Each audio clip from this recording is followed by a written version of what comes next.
and girls, it's Halloween time, and they're back. The Doctor and the Witch's Diabolical Double Feature Show. I am the Doctor, and I am the Sorcerer. Doctor. Doctor. Hold on a second. I can only be the Sorcerer Supreme for like an hour at a time. This helmet is too heavy. And why would you want to cover this face? I mean, I know the real Doctor Doom is scarred up and hideous, and I'm not. The witch is lucky enough to be married to the Doctor, and if he says so. Yes.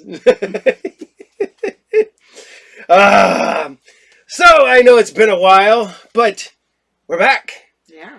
And we bumped the captain off tonight. We give him the night off, and he can go take his sci-fi elsewhere. And we're going to bring to you the Doctor and the Witch's Diabolical Double Feature Show. All of it. All, like, 3 hours of it. Because, like, the first movie's like an hour and a half. The second movie's like an hour and a half. And then we're going to talk for a while. So it's like maybe like 4 hours. Because... Or 5. 5 or however long I ramble for. Because that's what I do. As I love to say, I am Dr. Edgar Shelley Lovecraft, PhD, not MD. I am not a mad scientist. I am a mad archaeologist. And, no, I'm not an archaeologist. I believe in just the things that I study are, let's put it this way, very dark and disturbing. So, a lot of politics. Oh, we're not going to go there tonight. No. No politics. Because this is Halloween time. Yes. And we're going to raise the dead with some just the horriblest, deadest movies ever. I don't know. I actually enjoyed the first one we're going to talk about. Oh, yes. I do like that one because it's got nudity in it. So all you children at home, make sure you hit record. The Doctor's old, and I remember we did not have nudity on regular TV. Yeah, that was surprising to me because I didn't expect it. Yeah, it kind of came out of nowhere. By the way, our first movie is Lady Frankenstein. Yes. And if I've learned anything from studying Dr. Conrad Dippel, the character which Dr. Frankenstein was based on, is he was both really good and really bad at making friends. Absolutely. Even when he made friends, they weren't that good of friends. And then he tries to make a bride, and you just can't do that. See, that's where he screwed up. The monster, he could have just let him just go. But no, he decided, you know what, he needs a girlfriend. And that always backfires. Well, that kind of plays out in a little bit different way. Yes, this plays out very different in this one. Similar but different. Similar but different. If you think about it. I do love the absolute... oh my god, this might be the most hideously ugly the monster... oh, yes. Except for maybe Frankenstein and the Monster from Hell. The Hammer movie. Which is like a weird, like, gorilla human hybrid. This guy just has this ginormous egg-shaped head and a weird eye and like a maternity shirt. Yeah, it's very strange. Yes, I don't get the fear in this one. He's literally like he just lumbers around. And that's one thing. The Doctor knows this. The Doctor has good cardio. He goes, he works out. Frankenstein's monster would probably be one next to the Mummy. Might be the easiest monster to get away from. Yeah. I mean, literally has those ginormous shoes. So, yes. Oh, but before I go on too long, I need to do our... Remember, the Doctor and the Witch's Diabolical Double Feature Show is brought to you by Ardu Game. I might as well advertise while I'm on here. Might as well. Yes. Your source for video games, comic books, movies, role-playing games, Magic the Gathering, manga, anime, I said toys. I'm sure there's other things in there you might want. I know there's like a Freddy Krueger shirt and hat available if you're small. And then there's like some other cosplay related things there for your Halloween needs. I say that because if you're like more than two people come in and buy them, then I'm out of stuff. But they're available right now. But they're available right now! Now! As I suddenly go into my Skeletor voice. Mm-hmm. So, the first movie tonight is Lady Frankenstein. Lady Frankenstein is literally one of the movies that you can go to the dollar store and you get a pack of DVDs. You'll get Lady Frankenstein in there. You know what though? It's kind of a pro-woman movie when it comes down to it. Definitely a pro-woman, because Lady Frankenstein basically rules that place. Oh yeah. It is very women empowering. Mm-hmm. Because I was surprised by that. Yes, I didn't expect it. It was a very 1970s-ish movie. Yeah. Well, it was 71. 71. Yeah. 1971. Not even predates the Doctor, and well predates the Witch. Yep.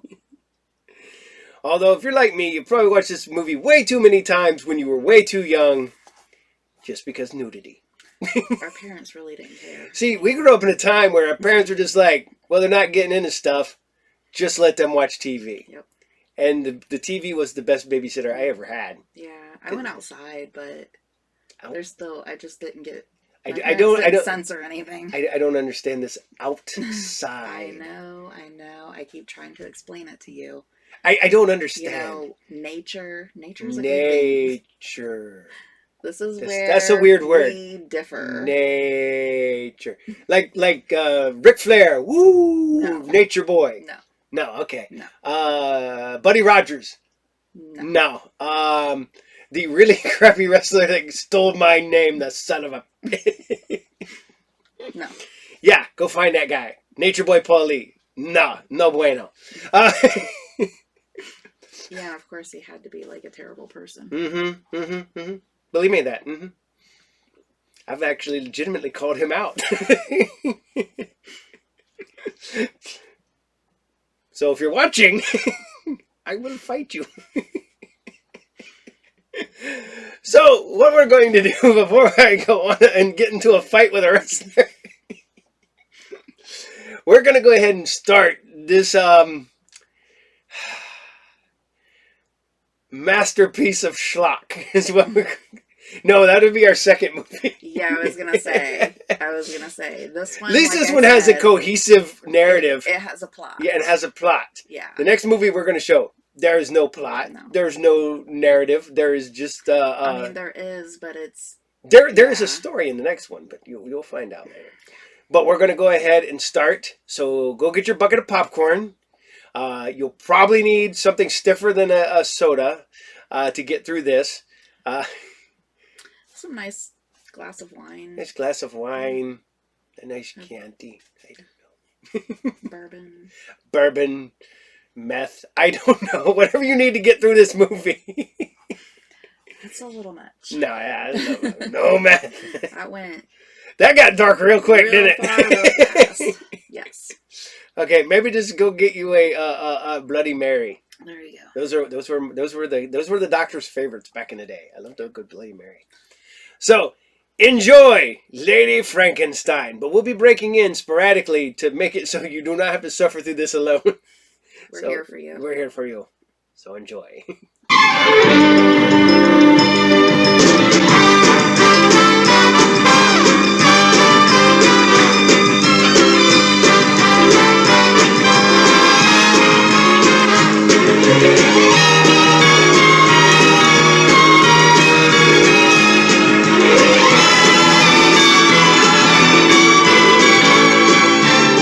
It's refreshment time, folks. Taste that beats the others cold. Pepsi pours it on. Taste that beats the others cold. Pepsi pours it on.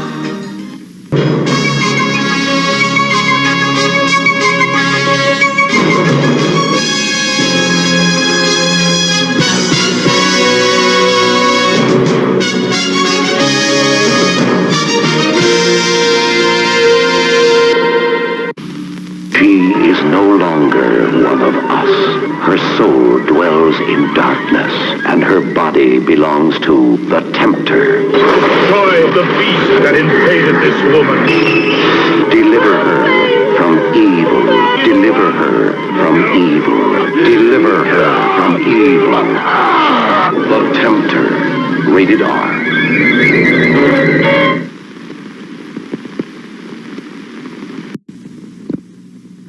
Enter the bizarre world of the psychosexual mind. From Carlo Ponti, who brought you Dr. Zhivago, now...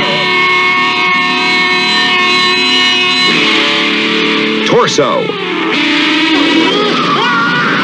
Torso. Torso. Torso. It saturates the screen with terror. Torso. Rated R.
Bit overripe, that one. Best I could do this week. People just never die when it suits you.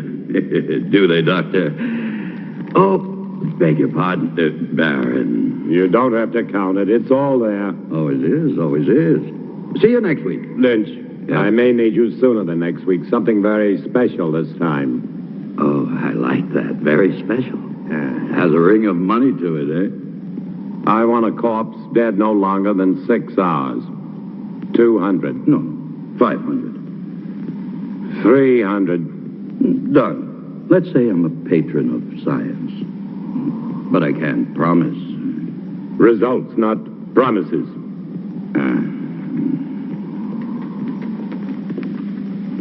I don't understand your trusting him so much.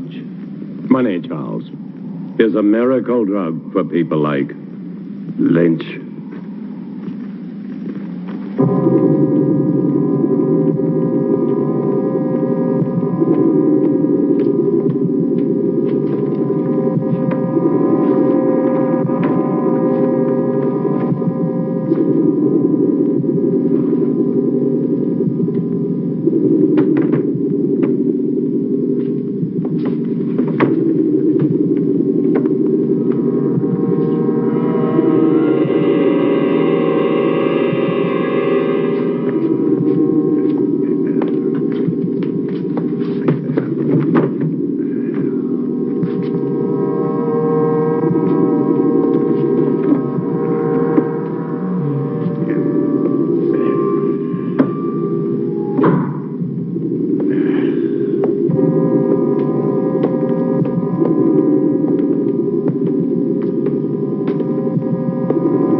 such a grotesque dream.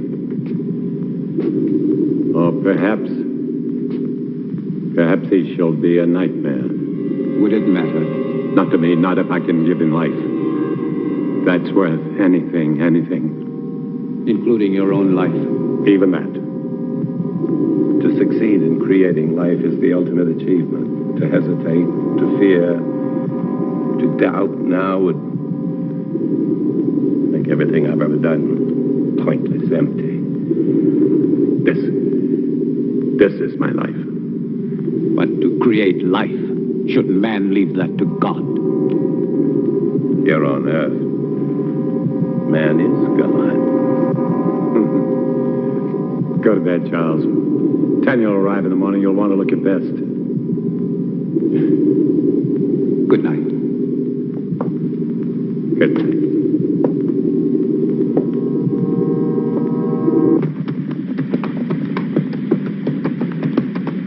Charles! Well, I thought I would at least deserve a hello. I'm sorry, Tonya. I'm very happy to see you. Your father and I were always happy to see you. Here, let me help you. Thank you. How lovely you look. Thomas! Thomas, come here. Thomas? Would you please take Mademoiselle's luggage? Take the luggage inside. Luggage inside, eh? Tanya?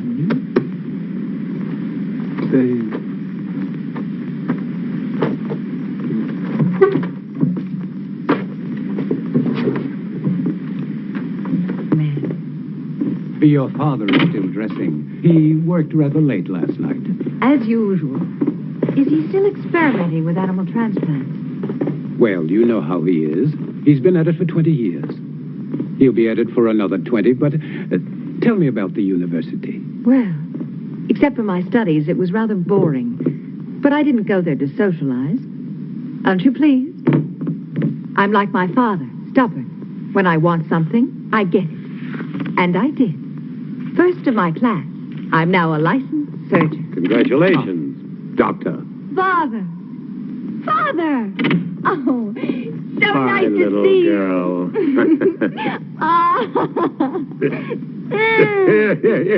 Is that the way for a licensed surgeon to behave? This one does. Oh, yeah, Jack Morgan. Poor son of a bitch. They're gonna hang him good. Snap his neck for sure. What about it, Simon? You and Harry with me? Poor son of a bitch, Jack Morgan. Never did like him, though. Neither did you, right? I'm waiting, yes or no? Yeah, I'm with you, Tom. And Harry? Where I go, he goes.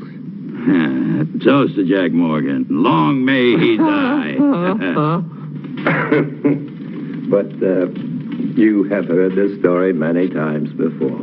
It doesn't matter, Father. It's a charming story. You know, Father, the name Frankenstein still echoes through the halls of the university.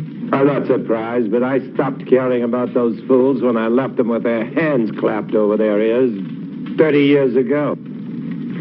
So, please sit down, Charles. Your leg must be tired. No, it's fine. Thank you. Was it difficult? I mean, very difficult being my daughter. Sometimes. Mostly it was my being a woman. The professors have a lot of old-fashioned ideas about a woman's place. I'm sure you will make a fine surgeon. Thank you, Charles. But I do not want to be merely a fine surgeon. What do you want? To assist you, Father, in your work. You know, since I was a youngster, I was always interested in your experiments. Each summer when I was here, I would sneak into your laboratory. But it was always locked. I know. But I discovered the other way. The one through the wall. The bedroom wall. Huh. Well, you little devil. I was always curious. I still am. I'm curious to see how far you have progressed. And to show you my own progress. I shall be delighted to discuss it with you, of course, as doctor to doctor. Good. I must warn you that my ideas are quite radical. Even more so than yours, Father. Really? Of course. I am my father's daughter. You are referring to animal transplants. Human.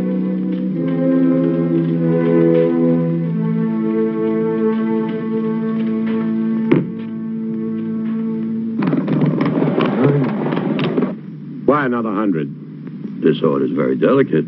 There are certain people that have to be paid in advance. What people? Well, Baron, you know, I can't tell you. Professional ethics. Don't speak to me of ethics. If you want what you want, it will cost you another 100. The way I see it, Baron, you don't have any choice. I'll have to get it for you. Take your time and don't worry. I won't sit down. I wouldn't want to damage this wonderful furniture.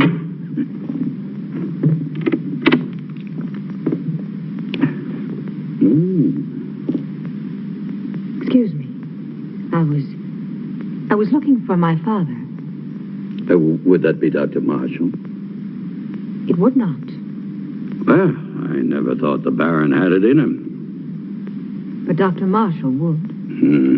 No, not on his best night. A drink, eh? Much too early. Never too early. For anything. My dear sir, you are an obnoxious man. Extremely vulgar.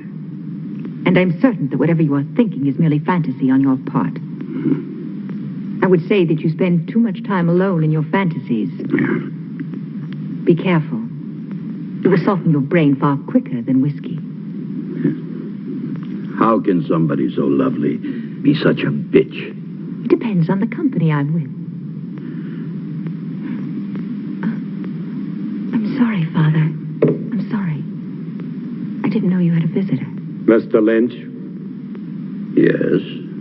I will see you out. Always a pleasure to talk to a lady. Good day, lady. Father, I said I was sorry. I heard you.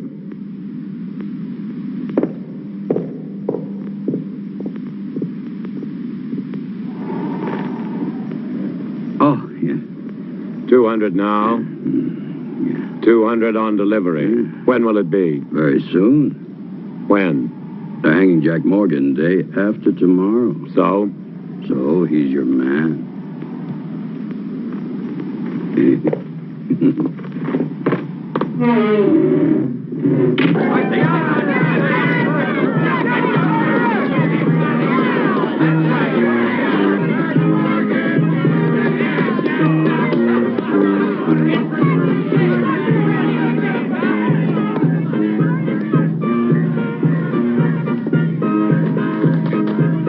I don't suppose you'll be missing Jack Morgan very much. About as much as I would miss you, Captain. That really depresses me, Lynch, because one day you'll be shaking hands with Morgan in hell. Oh, I'll save my other hand for you, Captain. You don't have much time, Lynch. You're sure to make a mistake one day. And that's the day I'll own you. And it won't be just jail for you. You're too clever for that. It's the hanging one. That's what you want, and I'll see you get what you want. It's the least I can do. Maybe you will, maybe you won't. Oh, I will. Yeah? I will.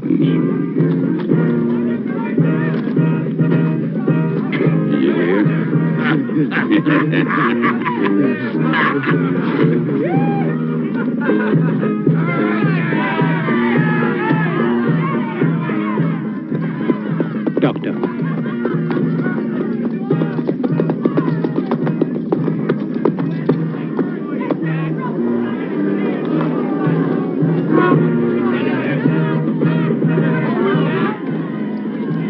What are you doing here? I was on my way to town and I saw the people. Why? What's going on? Something I'd rather you not see. A hanging. I've never seen a hanging. Nor will you see this one. Now, Father, I may be a woman, but I am also a doctor. Death is nothing new to me. This is not death, Tanya. This is legalized murder. Maybe she should stay to see the difference. Maybe she should. Thank you, Charles. Don't thank him yet.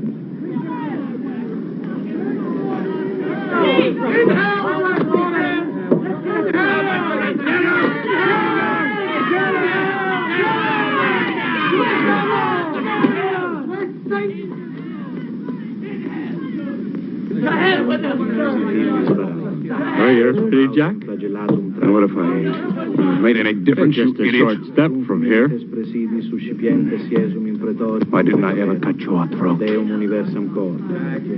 Seunte seum clamidem conciniam circumdederum tei, et plectentes coronam vespinis expuentes in eum acceperum perundum. Ready. Requiem aeternam dona ei, Domine, et lux perpetua luce a Te. Amen.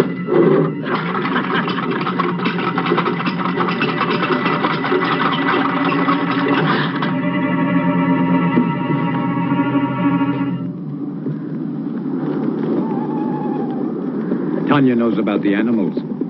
But how? I don't know. She asked me why you still had them, and I didn't. What are we going to do? Not Tanya now, mustn't Charles. find out what...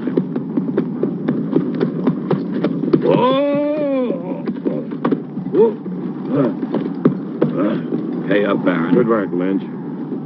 Good work. Thank you. Charles. Go on, Turner. Earn your money. Yes, sir, Baron. I really like doing business with you. It's clean and it's quiet. Was it difficult? As difficult as drinking a bottle of whiskey. And you can see that's not very difficult.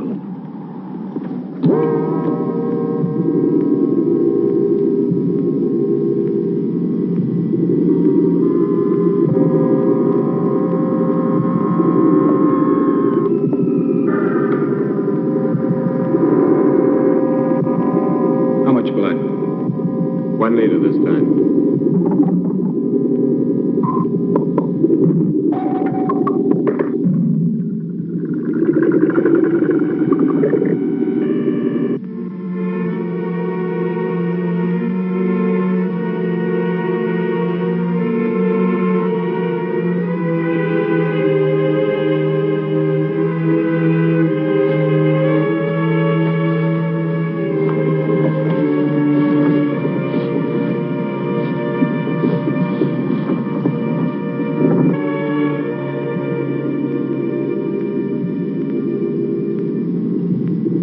Good.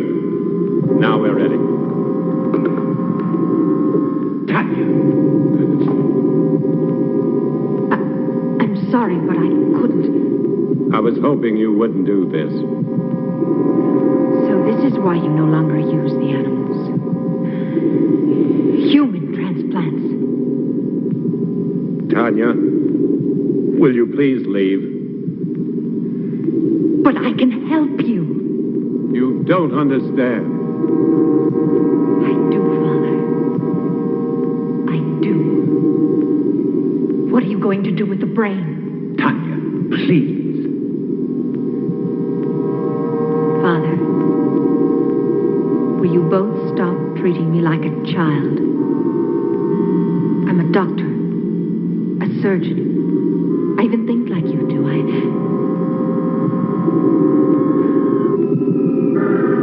No.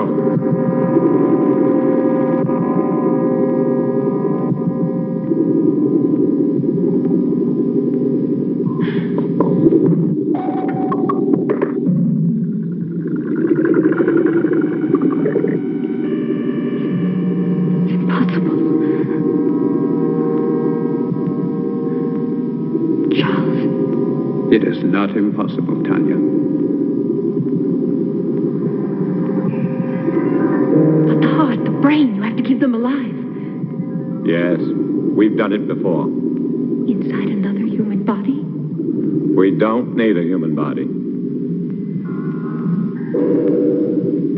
But you are going to put Morgan's heart and brain into that creature. Tanya, no more questions.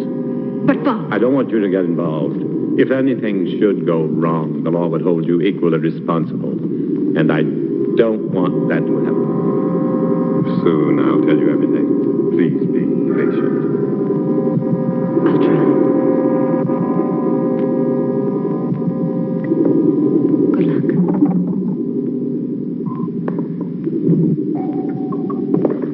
Is everything ready? Ready.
hope Mr. Morgan's brain is as cooperative. It will be, Charles.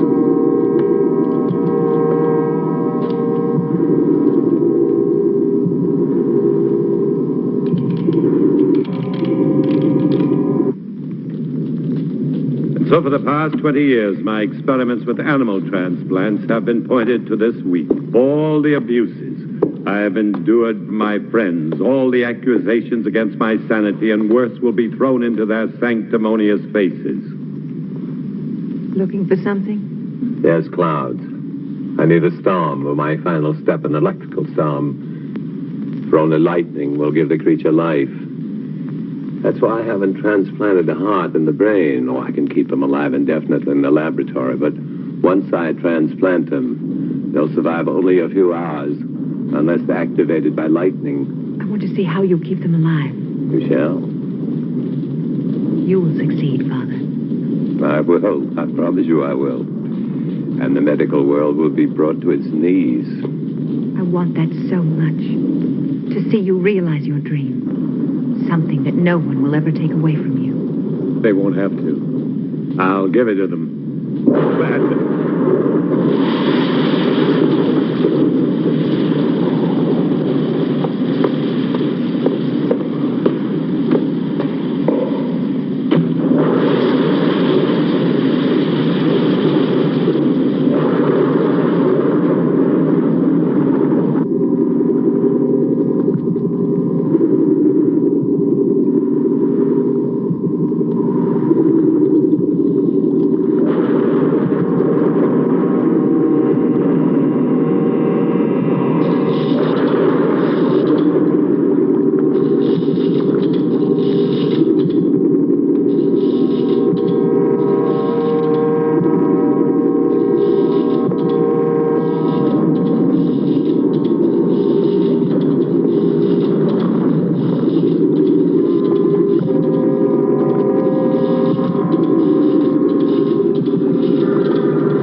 quickly.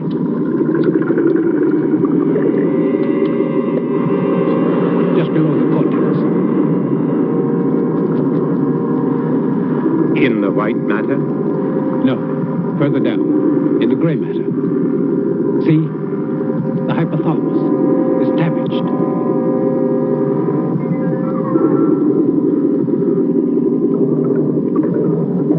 It's no good, Doctor. It must be repaired. There isn't time. We must make the time. You cannot use a damaged brain.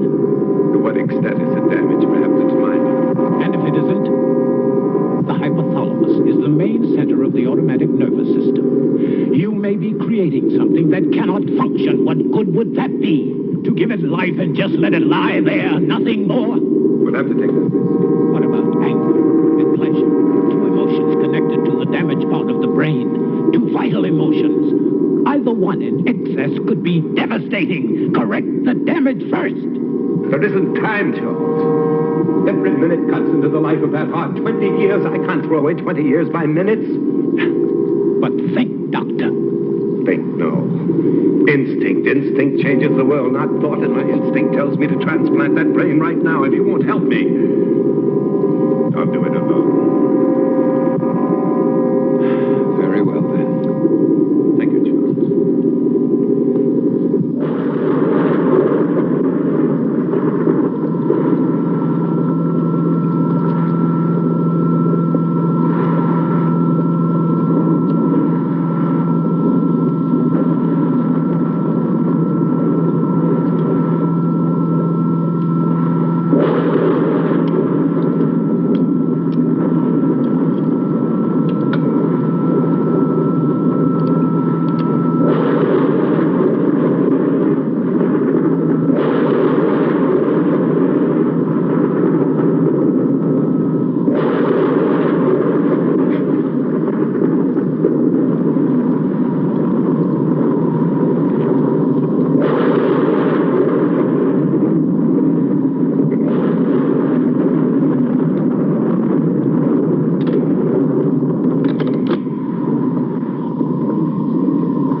him to live.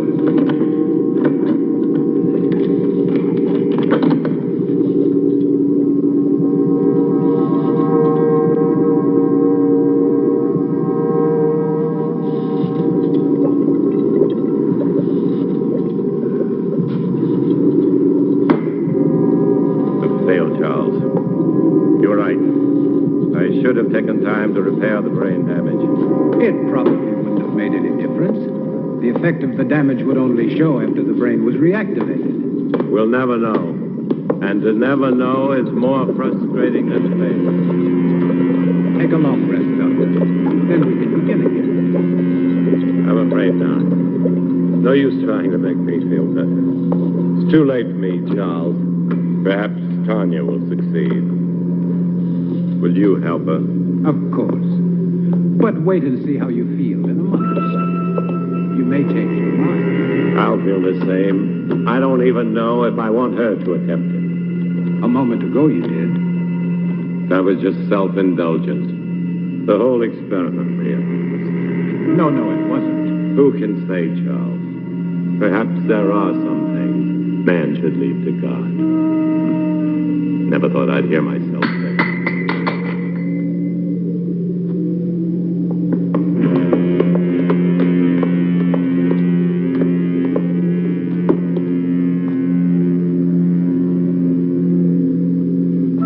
He's alive.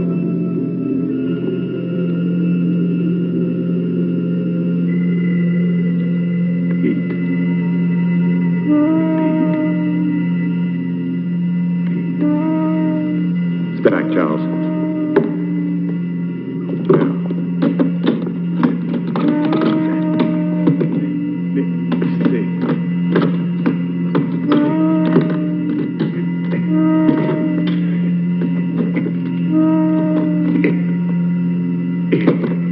If this is really only taking place in our minds. Sit up. Sit up!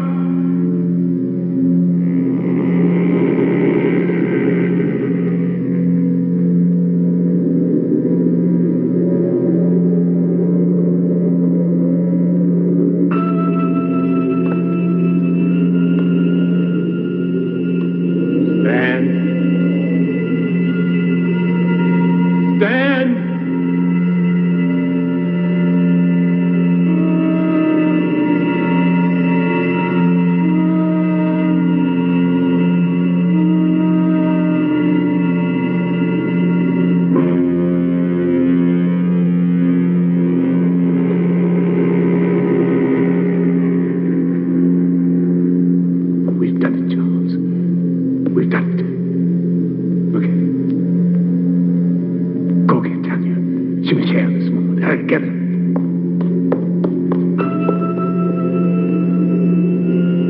Come forward. Come forward.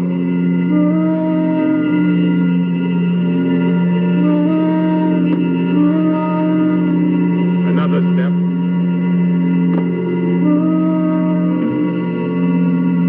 Another step.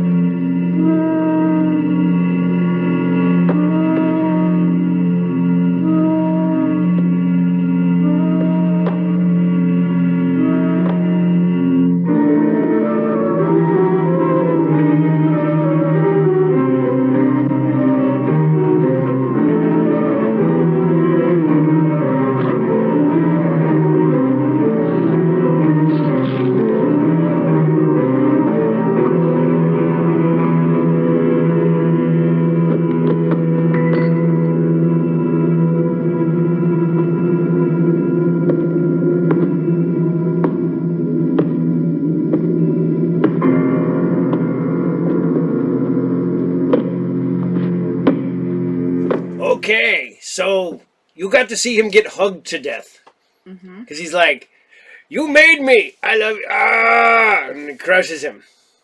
Because, you know, bones and things. And is it me or did it just look like he was like, eh? Yeah, it really did. He was like, I'm gonna, you to death. Yeah, I don't know if it was supposed to look like he wasn't having to put effort into it, but it just looked like there was no effort. Yeah, it just looked like he was like, "Child, I will not act today. No, no. This is beneath me. I'm already in this makeup. I will be damned if I pretend to kill this man." Terrible makeup. Terrible makeup. Yes. But you know what? Given the fact that this is probably a low budget, they did, the sets look really good. Yeah, they actually really do. The sets look good. The wardrobe looks good. Lady Frankenstein looks good. I was gonna say, but they had a pretty female to distract Yes. you from all of the rest too. Who like to like go, hey, look at these, and you're like, oh, what set? Oh, that set. The Doctor's not always a pervert. Only when I can make fun of pervert movies. Okay. So, yeah, okay. The witch knows. Yes. So, you know, they actually, this movie, it feels like they actually tried when it comes to everything but the monster. Yeah.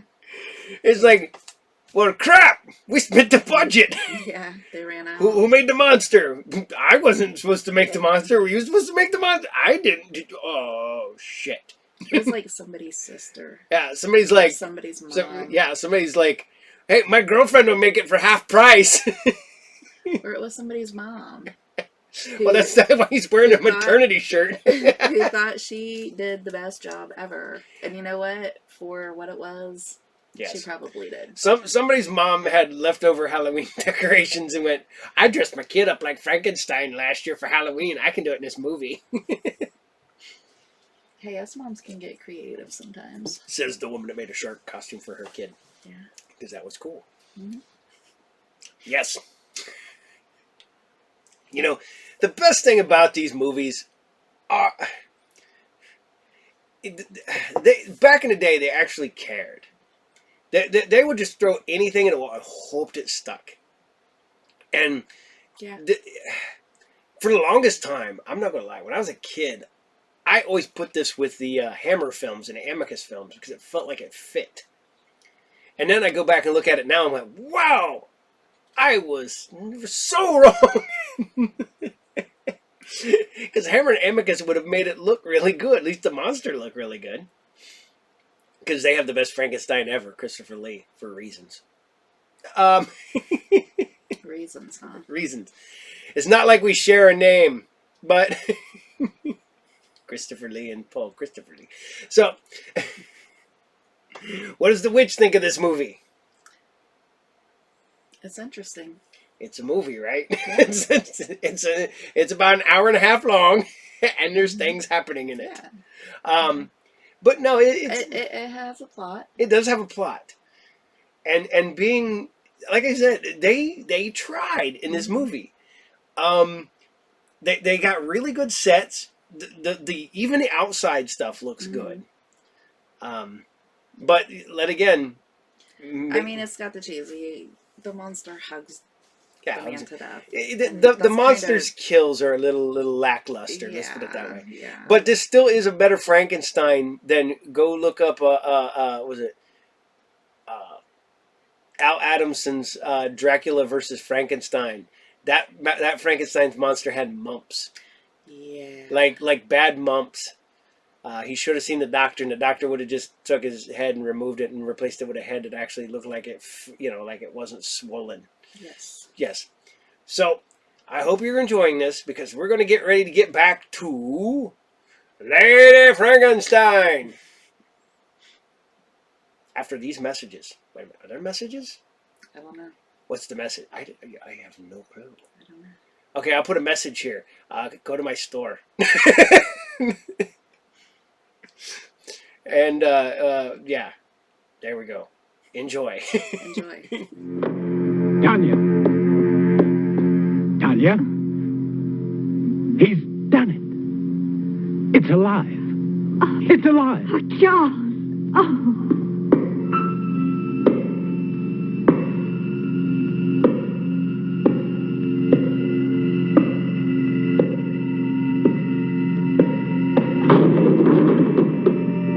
always have to tell me all about...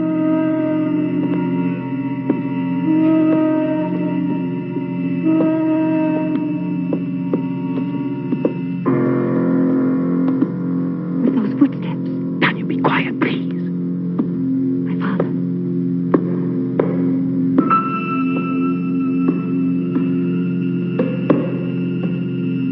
What about my father? Father.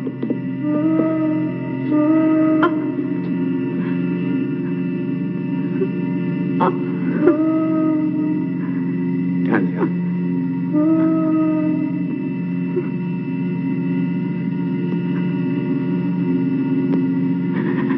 Tanya.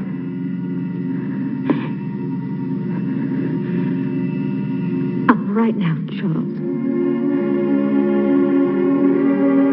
I've got to get the police. No. Not yet. Tanya, I must. Do you want to disgrace my father? Your father's dead and you're worried about his name? You cannot keep this from the police. Not his death. Only the creature. That's impossible. What if it kills again? Its brain is damaged. I warned your father, but... Tanya, no. We must tell Harris. Yes, tell him. But tell him it was a robber.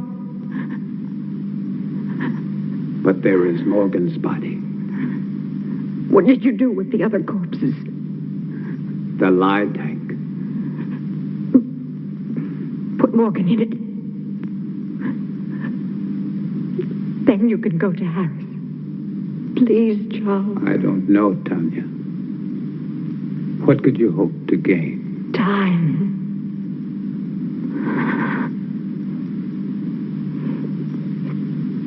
Time to think of some way to save my father's reputation. Please, Charles. Didn't you love him? You know I did. So do it for him.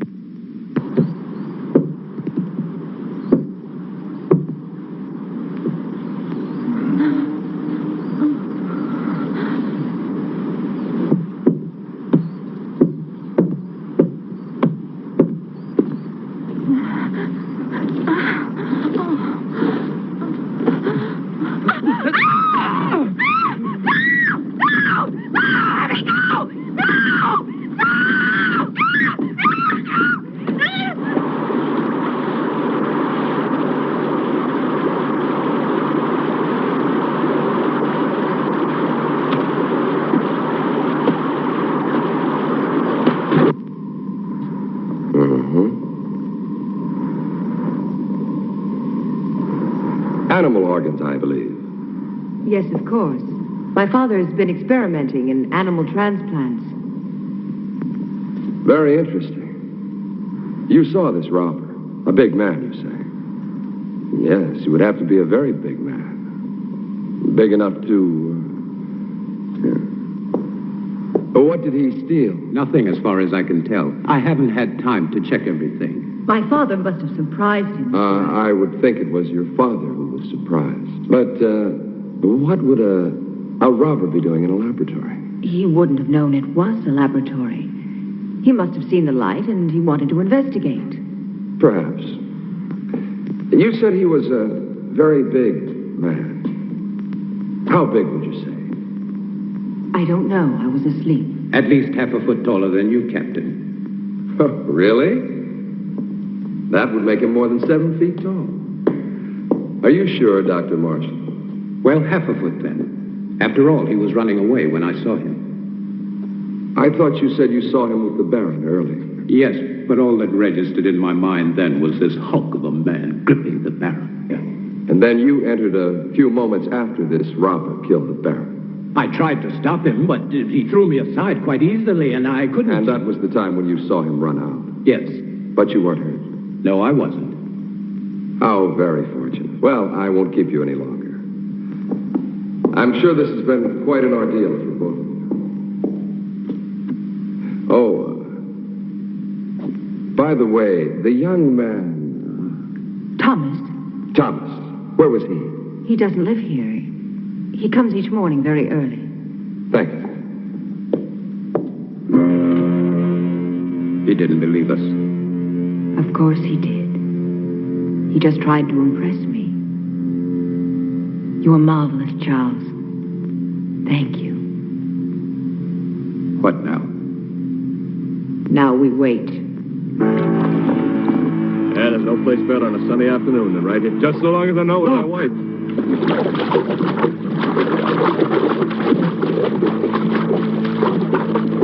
Good Lord, it's Earl Wills. Get the wagon, hurry.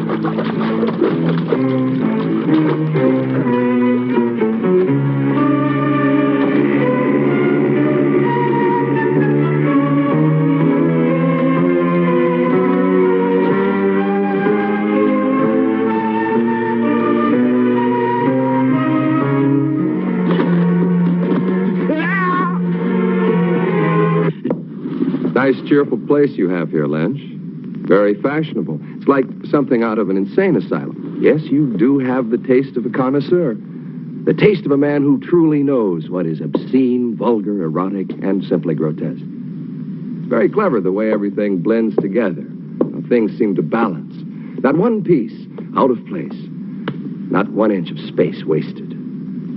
It's truly remarkable. I am impressed. Lynch, you're such an ugly man. What's wrong, Captain? All your cells empty this morning? Oh, on the contrary. As a matter of fact, some friends of yours were kind enough to spend the night with me. I don't have any friends. Oh, but you do. There's Simon Burke and Harry Morris, and not to mention Jim Turner, and that other fellow, the little one with the hunchback. Were they drunk? Very. You see, they started a brawl in the tap at the sawmill. You do know the place. Vaguely. But what does 4 drunks have to do with me, huh? You see, the fight was over which one of them was going to pay for the entire bill, which was quite substantial. Your friend's drink, you know. You still haven't answered my question, Captain. Oh, haven't I? No. Well, let me put it this way. Where do 4 such men come upon enough money for each of them to be able to pay for himself and the other 3? Maybe they earned it. Maybe. But doing what? Simon and Harry, they can't earn much. After all, how many hangings do we have? Not enough to suit you, Captain. Lynch, you disappoint me. I don't pass sentence on anyone. I only arrest them. Drinking alone? No, he wasn't. Are you in the mood, Captain? 2 of those men work for you, and I can't see you paying anyone enough to buy a decent dinner, let alone a night's drinking for 4 men. All right, Captain. I wouldn't. Maybe they found other work. Something that pays a police captain's wages. I'm not laughing, Lynch. Just tell me what kind of work they do for you, since you have no legitimate business. Oh, I know you're a banker of sorts, loaning out money at exorbitant rates of interest. But you're hired help. What? They are collectors. They collect money for me. Yes, I'm sure they do. Well, I'll leave you to your whatever a man like you calls it. The same thing a man like you calls it. One day, Lynch, you're going to tell me the wrong thing at the right time. It's useless, Tanya. You won't find the solution there. There isn't one anywhere. I have the solution, Charles. I'm only looking for a way to make it happen. Will you help me? If I can. Will you help me? I cannot commit myself until I know what you consider the solution. Another creature. Tanya, it took your father and me 3 years to construct the first one. Mine will take less than 3 weeks. Even if it took 3 hours, it would be too late. Then there's been another killing. 2. I didn't want to tell you. I was in town today. Everyone in the village is speaking about the monster. That is what they called your father's life's work, a monster, and they're right. They are not right! My father was a genius, and his creation will... It will do nothing but kill. You don't understand. It Even without the damage to the brain, the creature has the mind of a murderer. It kills for the sake of killing. It must be destroyed. And Harris will destroy it. How can a man destroy it? No, Charles. There's only one solution. To create a second creature. You'll be creating another monster? Not a monster. An executioner. Our creature will kill my father's murderer. No, it's impossible. Even if you found the right brain, your creature, despite the superhuman strength induced by the lightning, it would need a physical body strong enough to support it. Where would you find such a man?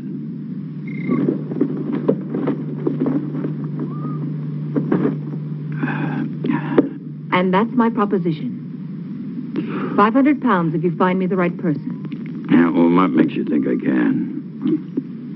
My father told me. It's all written in his diary. He gave you a lot of money in the 3 years. I don't want money from you. I see. I knew you would. Just for one night. Then I'll find you your man. It won't cost you a thing. It will. I feel nothing but repulsion for you. I don't give a damn how you feel about me. It ain't your feelings I want. Your price is too high. Then go peddle your money elsewhere. I think Captain Harris would find my father's diary very enlightening. My selling corpses wouldn't surprise anyone. But your father buying them, now that would give everybody plenty to talk about, eh? Wouldn't it, miss? Now, think about it. No one else can help you. No one. After all, what's one night out of your life? It can't kill you. And after, you can take a bath and everything will be brand new again. I'll kill him. I'll kill him! You need a drink, Charles. I don't see why you're so upset. A man like Lynch cannot be taken seriously. Still, I would kill him for even suggesting that Thank you, Charles. I didn't know that you felt so much about my reputation. I'm sorry. Of course you do. You are a gentleman. And so you only think of me as untouchable. You're wrong. Am I? Do you ever think of touching me? Tanya, please. Does it really bother you to know that a man like Lynch desires me? No. Only that he was vulgar enough to reveal it to you.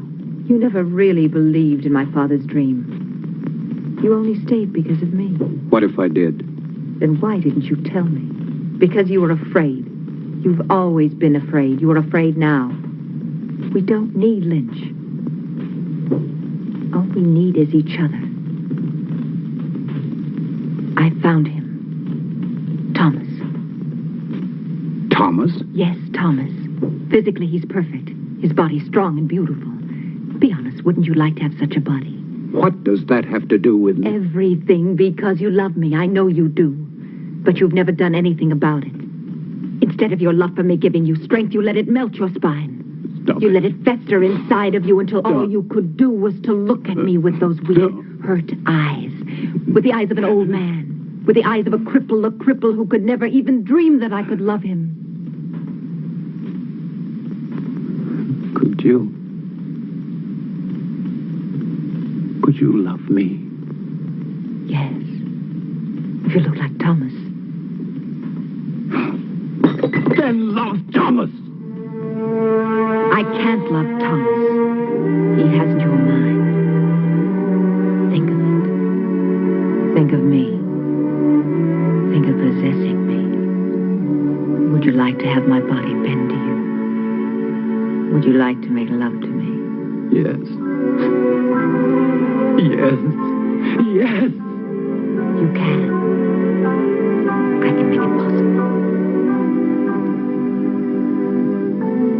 My brain and my heart in Thomas's body. His heart is as gentle as yours. Thomas, with your brain, there's a man I could truly love. No. I won't kill Thomas for you. I'm not a murderer. You were ready to kill Lynch.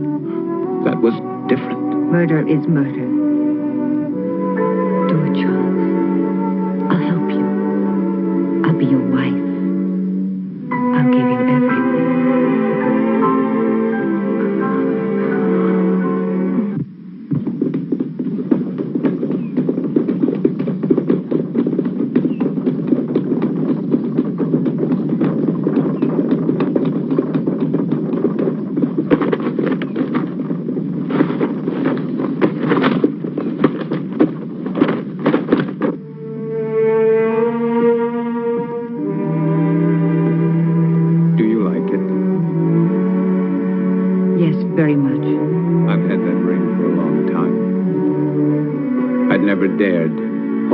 you wearing it.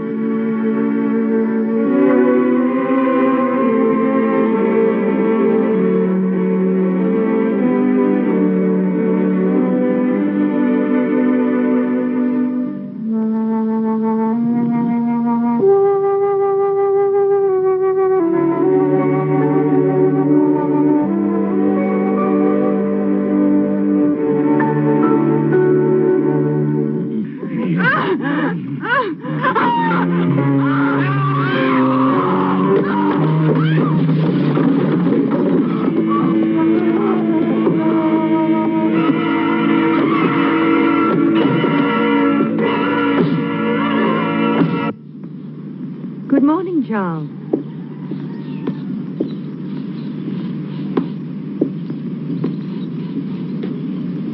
Don't think of Thomas now. Think of him after.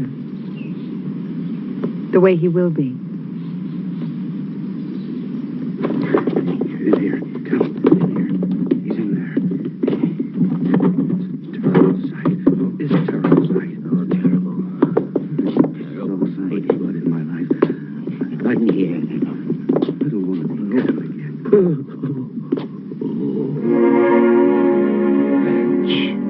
You cheated me.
Tom Lynch is dead. Last night.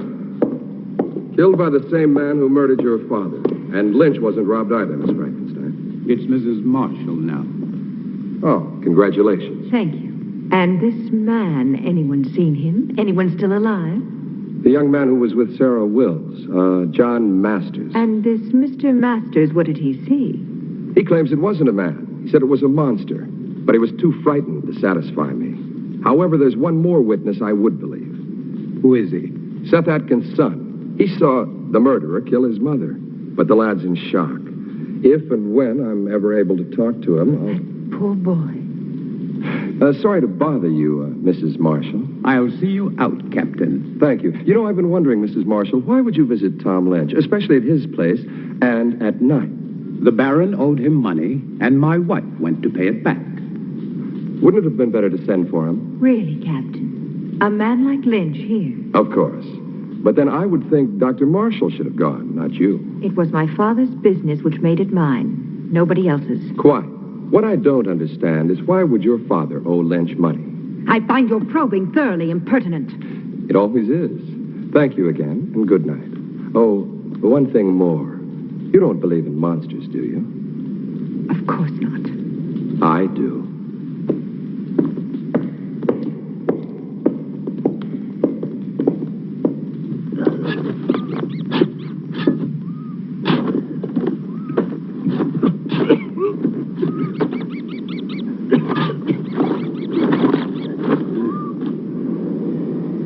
Wait till we've finished. You're worse than Lynch was. Hey, Jim. You sure Dr. Marshall wanted? Am I sure? Sure, I'm sure.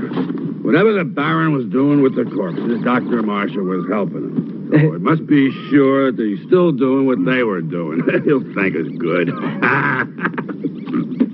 To hell with his thanks. He'll thank us good. Money, as long as he pays us good. come on. This ain't my favorite way to make a living. Hey, I ain't gonna... Shh, Jim, shut up. Listen.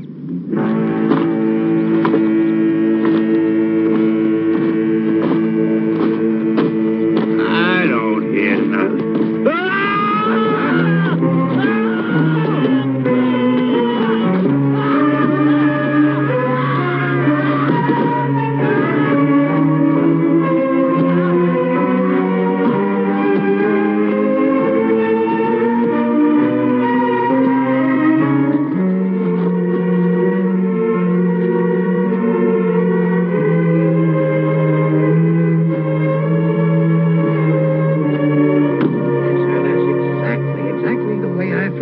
Captain. I was here early, like always. I keep a clean place, you know. I always clean it every morning when I come. I see. Thank you very much, Mr. Stone. Clean it up, yes, sir. I always try to keep a clean place. That's what I keep. Yes, I understand. A nice, quiet place. Thank you very much. Great That'll be promise. all. Doesn't make any sense.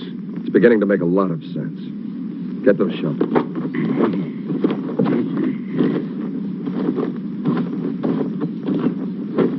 Dig it up. Then dig up every one of them dated within the last 2 months. Just what do you expect to find, sir? Not a damn thing.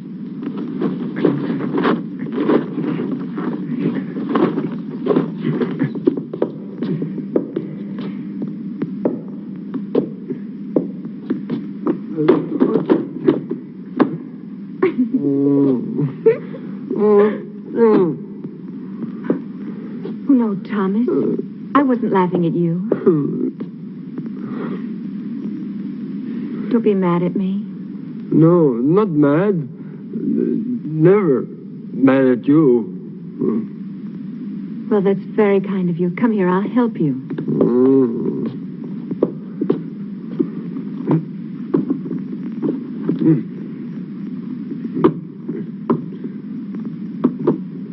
There. I will do it.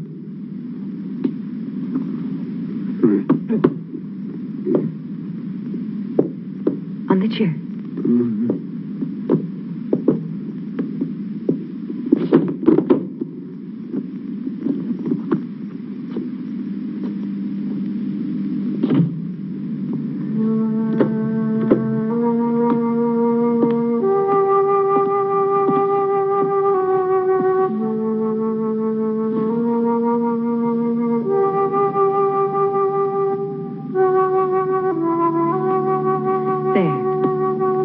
Better, isn't it?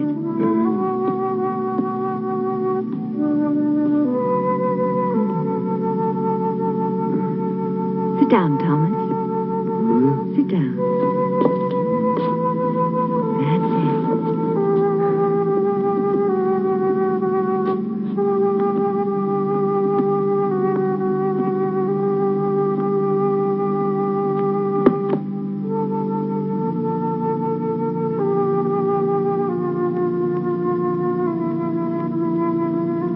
You actually do understand what's going on, don't you?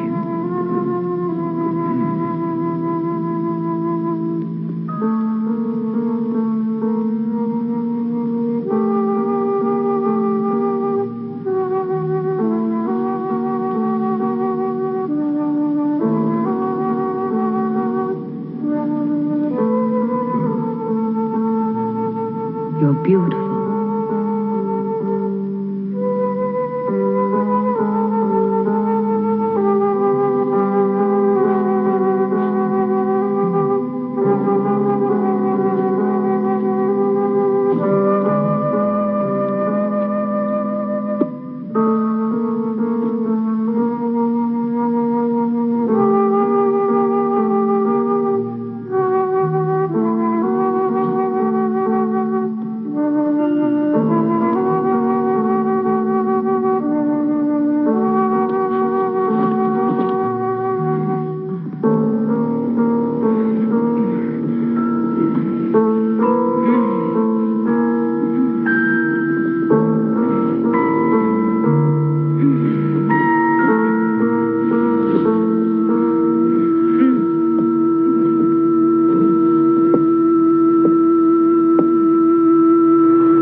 know, they were both coming and going at the same time, right? Absolutely. Absolutely. And you I know, think she was having more fun. she than was he definitely having more. You know what, though? He never once let go of her. He could have definitely pulled that pillow off at any time. Yeah. And he's like, it's worth it. It's worth it.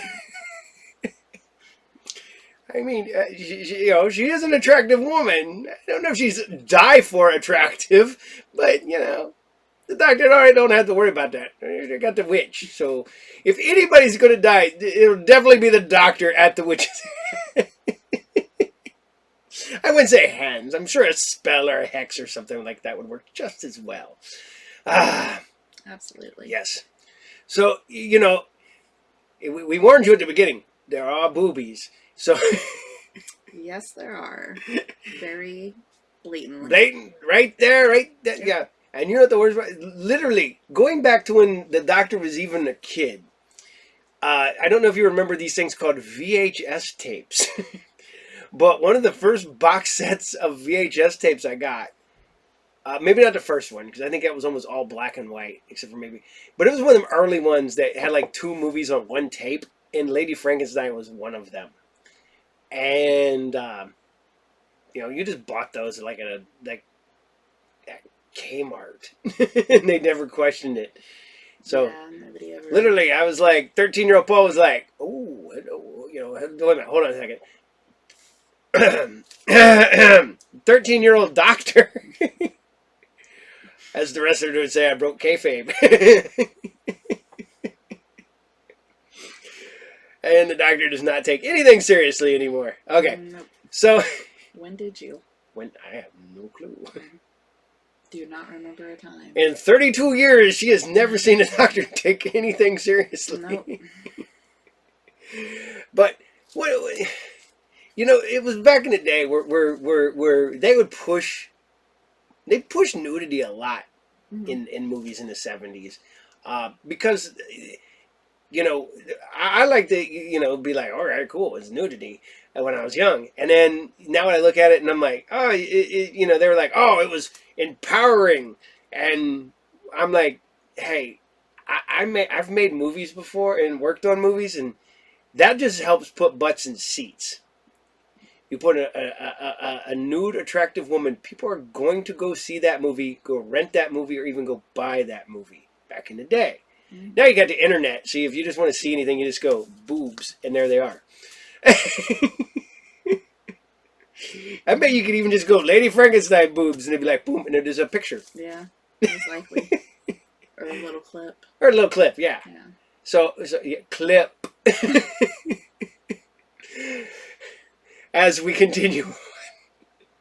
Because, the thing is that when we were young, we watched all these movies, and so many other hosts have done this, and I know that I will not do any of them justice on doing a Lady Frankenstein and poking fun at them, because they actually put effort forward. And the doctor just shows up and pretends. So, we're going to get... Oh, yeah. So we're going to let you finish this here movie, let you enjoy the final ending of Lady Frankenstein. Does have a little bit of a twist. What a twist. It's Just like a little bit. Like M. Night Shyamalan Ding Dong made this movie. Something like that anyway. Yes. So enjoy. Enjoy.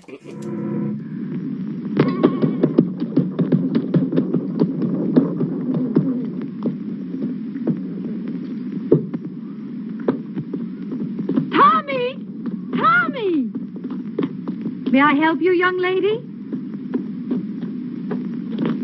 Oh, good day. I'm looking for my brother. Your brother? You must have the wrong... Thomas Stack. Ah, he's not here. Have you tried at his home? I went there first. I've not seen him for a few days. Perhaps he's gone on a trip. Tommy? Where would he be? He was never out of the county. It's possible. Perhaps my father's death had something to do with it. Oh, I didn't know. I'm sorry. Yes, Thomas was very fond of him, and his death must have shocked him. Oh, yes, perhaps. I'm really sorry, but I can't help you. I'm sure Tommy will be here soon. Are you living at the inn? I shall be. Ah, fine. I'll tell him. He'll be so happy to see you. Thank you, Mrs. Marshall. I'm so sorry to trouble you, Mrs. Marshall. Oh, no trouble. We're all very fond of your brother. I'm sure you are. Good day.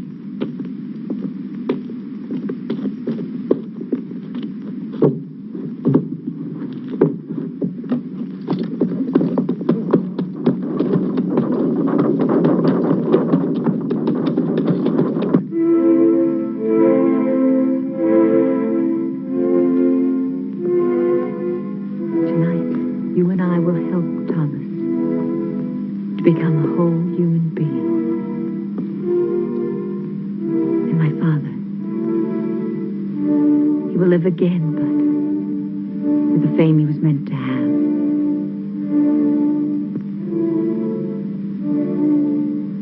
Charles. I liked him, Tanya. I really did. Think of tonight, Charles. Only of tonight.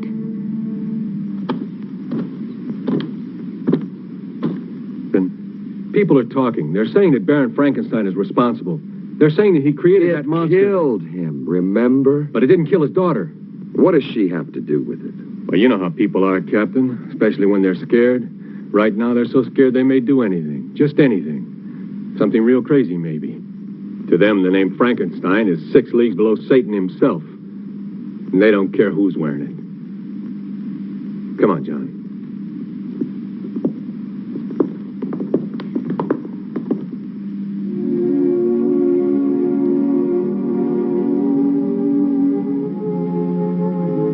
What's wrong? You can't change your mind now. It's too late, Tanya. I killed Thomas. You've got to make the means justify the end, for my sake. What if I fail?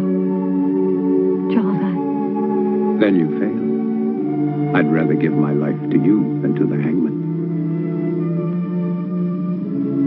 Is everything clear? No questions. No questions. Remember that I love you. I'll remember.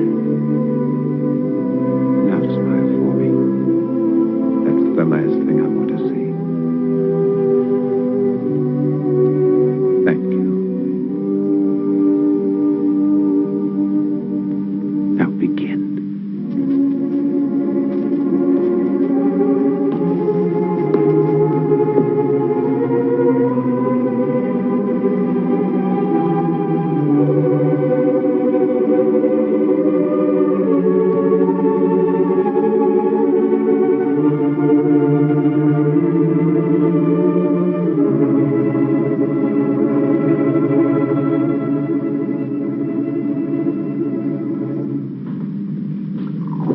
I do not appreciate your intrusions, Captain. I'm trying to find your father's murder, Mrs. Marshall, and I don't see how that could be an intrusion. Of course, you're right. Please forgive me. I've been up all night with my husband. Then he's seriously ill. It could be. He's resting now, and after my breakfast, so will I.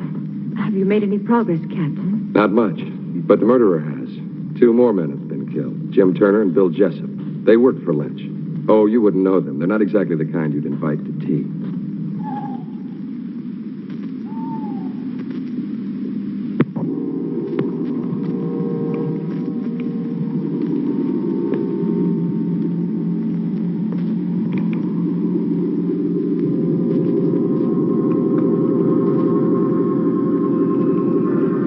Everything is ready, my darling.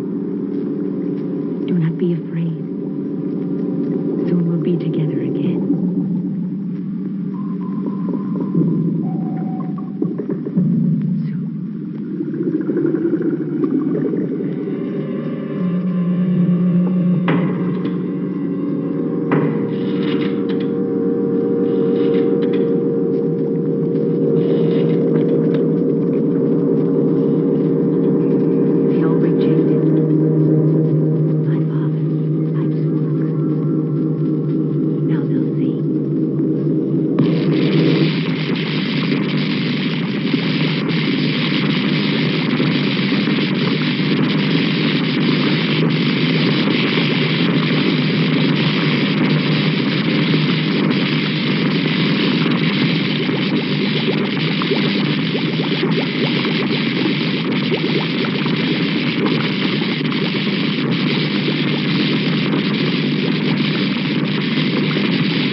can't hear you, darling. I can't.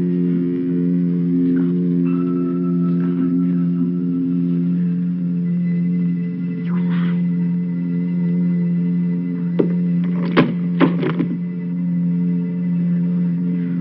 I'm here. I'm here.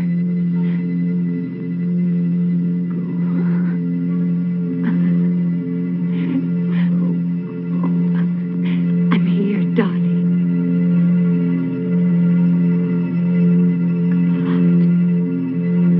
It's true, Julia. I've seen it. And you think that Tommy is somehow involved with this monster?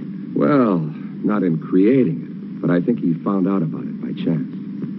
And Mrs. Marshall? She's part of it, too? Yes, she's lied too many times not to be. And she and Dr. Marshall, they would have to kill Tommy, wouldn't they? Wouldn't they? Maybe not. Who would believe Tommy? I would. You would too, Paul.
Damned if he isn't headed straight for the Frankenstein estate. Let's go, John.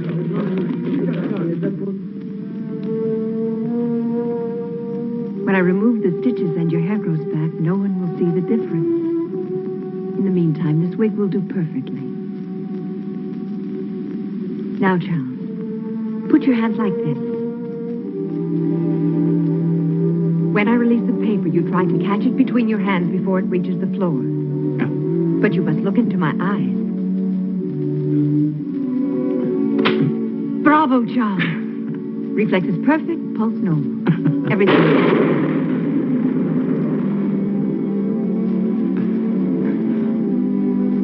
How could I possibly know our storm would come in time? Of course you couldn't. One thing more, Charles. You see that heavy table over there? That one? Go and lift it.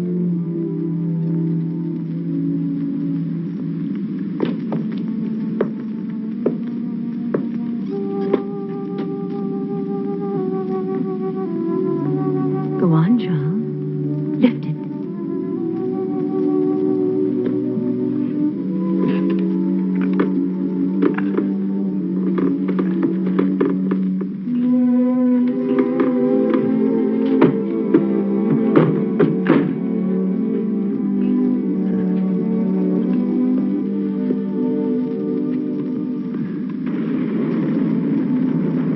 All my life I've wanted to do something like that. You can now, Charles. You're a young man again. Handsome, strong, intelligent, and beautiful man.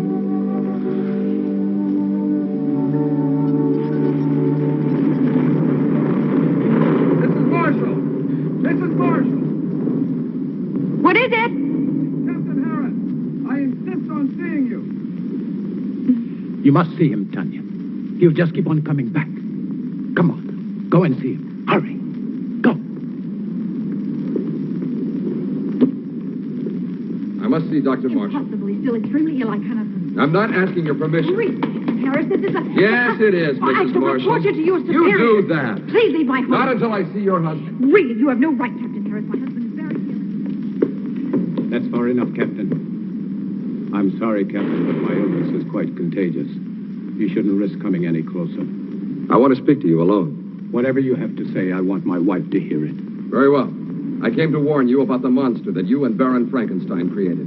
I hold you responsible in the deaths of 8 people, including the Baron. Of course you can prove it. If I could, I would be here to arrest you. I know that you are my proof. I want you alive, Doctor. Why should anyone want to kill my husband? Not anyone. Only the monster he helped to create. Of those killed, 4 were responsible for giving it life. You, Doctor, are the 5th and last. That's absurd, Captain. How could Lynch and those other 2 By men- providing your father and your husband with corpses. I don't have to tell you how they were used. How else are we to know what you are talking about? Those jars in the laboratory, it won't be difficult to prove they contain human organs and not animal. No, Doctor. You never considered the creature might not appreciate your miracle. That's why he killed the Baron, 3 other men. That's why he must kill you. Why didn't he kill Charles when he killed my father? Because your husband wasn't in the laboratory at the time. This is the most extraordinary fable I've ever heard. You really disappoint me, Captain. A robber killed the Baron. As for those other 2 pyramids of integrity, anyone could have had sufficient reason to kill them. Perhaps it's your incompetence that's led your imagination awry. I suggest you take a look. Very well. I've warned you. Remember, lies can't keep you alive, Doctor.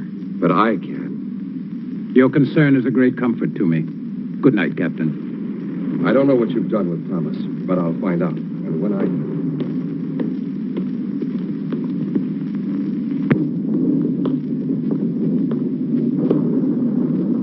We must get away tonight, Charles.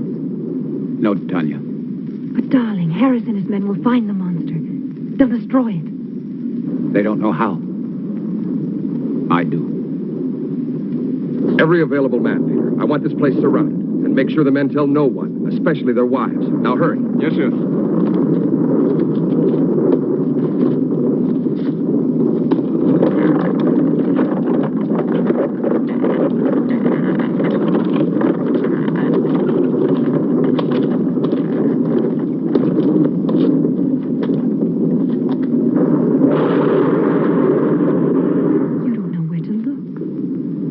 It'll find me. Tonight. Tonight it will be here. Charles.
Show the world that my father didn't fail, that he wasn't insane.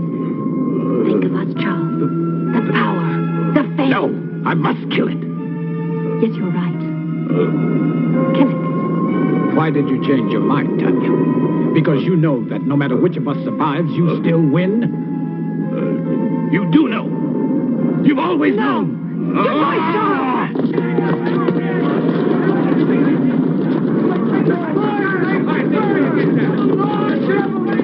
Captain Harris. See if he's dead. Just unconscious. All right, let him sleep.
Me.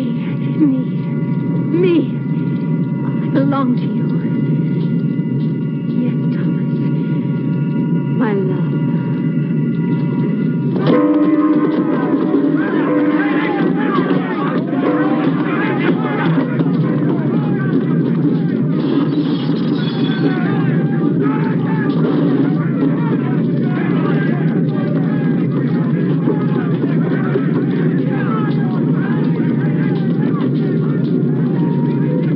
Too late, Captain. Get him out of here! Get him up! All right, let's go. Julia, what are you doing here? You've got to get out of here.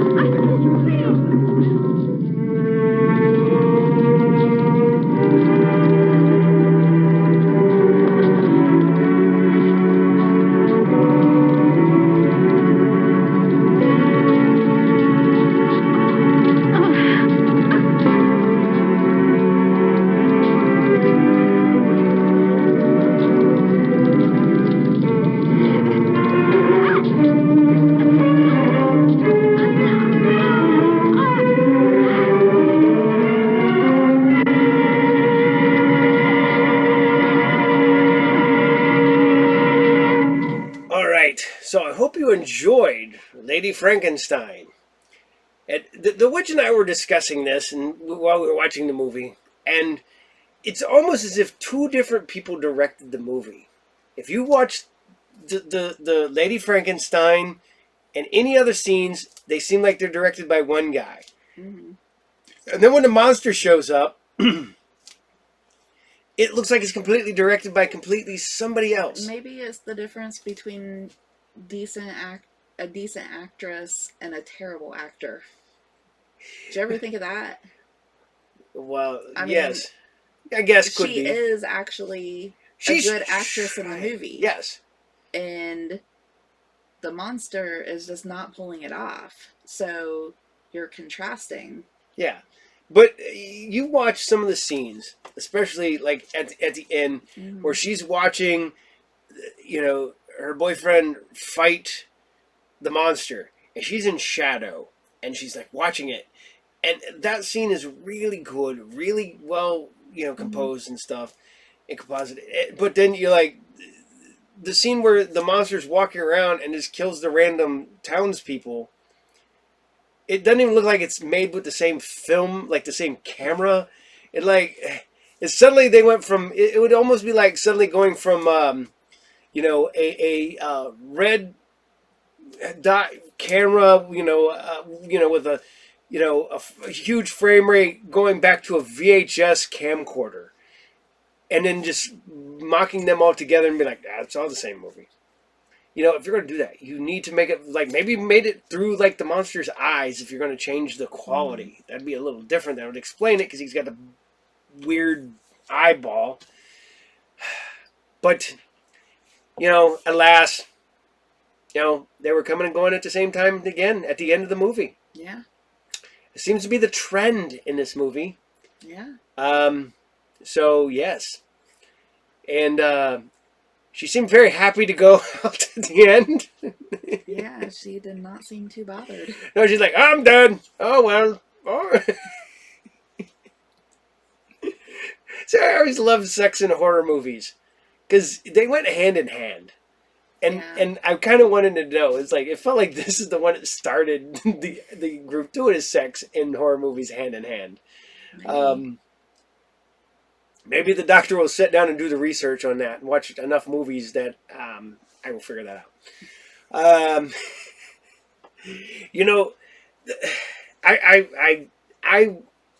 I keep going back to the monster, but it isn't as bad as other Frankensteins. It's bad. It's probably top 3 bad. But it's not the worst Frankenstein movie. There's some really bad Frankenstein movies out there, and I do like this one. It's one is it looks really good through the most of it. Mm-hmm. Visually, like I said, the sets, the actor, they're very of the time. They look like they belong in that era. even the I also love the reference to Burke and Hare. The famous grave robbers. Mm-hmm. There's even references to that. Like, I like that. The problem is just the hard, drastic changes with such a bad-looking monster. Yeah. But I think the next movie we're going to show you might have a worse Frankenstein in it. I think so. But we're not going to bring you the one with the worst Frankenstein in it. No. We're avoiding that one. We could have done all three of the worst looking Frankenstein monsters. This might be over the line. No, we didn't. We would not want to do that to you, because that is, I think that's against the Geneva Convention on torture. I don't believe we're not getting political today. Yes, yes. But I believe that is very bad to do to people, and I am sadistic, but I'm not that sadistic. Yeah. That's just out and out mean. Although the Doctor has done mean stuff to his own friends, we had a horror movie marathon one time at my shop where we were all hanging around watching horror movies. Mm-hmm. I started it off with The Beyond. Then we went to Society, and then we did a local movie called Kill That Bitch, which has people we know in it. And we ended it off with Cannibal Holocaust. My friends were very angry with me. I wonder why. They were like, there was no palate cleanser. Why did you do that to us? I went, because it's Halloween. And you were not ready for that, and they weren't. No. Although the captain regularly watches both Society and The Beyond, because Beyond is one of the Doctor's favorite horror movies. Cannibal Holocaust, yes, that is a hard watch. But, you know what? They know better next time. So, we're going to leave that one and go dig a big hole and go dump it in. And get ready and dig up another movie, because this one needs to go in a big hole too.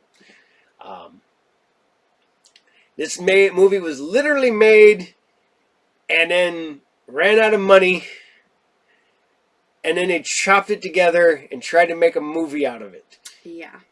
And it's not Spookies. It's very hard to follow. Yes, it is. I would say there is a story. There's a couple. There's a lot of stories. None of them are cohesive, and all of them are going in the wrong directions. They have a couple actors. One actor is from one of my favorite sci-fi movies of all time, The Day the Earth Stood Still. Mm-hmm.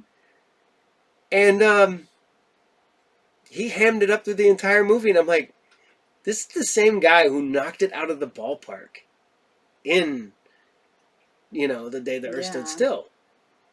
And then I'm like, and then I'm not gonna lie, you find out he died like just months later, and you're like, oh, that's why. He just probably was actively just hoping it would end. And that would be horrible, to have this movie be your last thing you ever did, and you'd be like, in the afterlife, staring down and going, I was in A Day the Earth Stood Still, and this turd. I won't even be nice to this movie, because it has Paul Naschy, the guy who's known for being a wolfman in a bunch of movies, and this one is supposed to be connected to one of his other werewolf movies. It's just we've talked about this in the other one, throwing stuff against the wall and see what sticks. Mm-hmm. This movie was made that way. I thought about doing a Pepe Silva thing up here from Always Sunny, and had all the directions going to all the stuff. But literally, I wanted to get this out by Halloween, not Christmas. So, what does the witch think about this movie? as the doctor has shredded it to pieces. I did wonder why the hell you made me watch it, but Because I think everybody should have to watch this so that you can look at a movie and go, you know what? That movie's not so bad. It's not assignment terror. okay, yeah. I'll give you that. Yeah.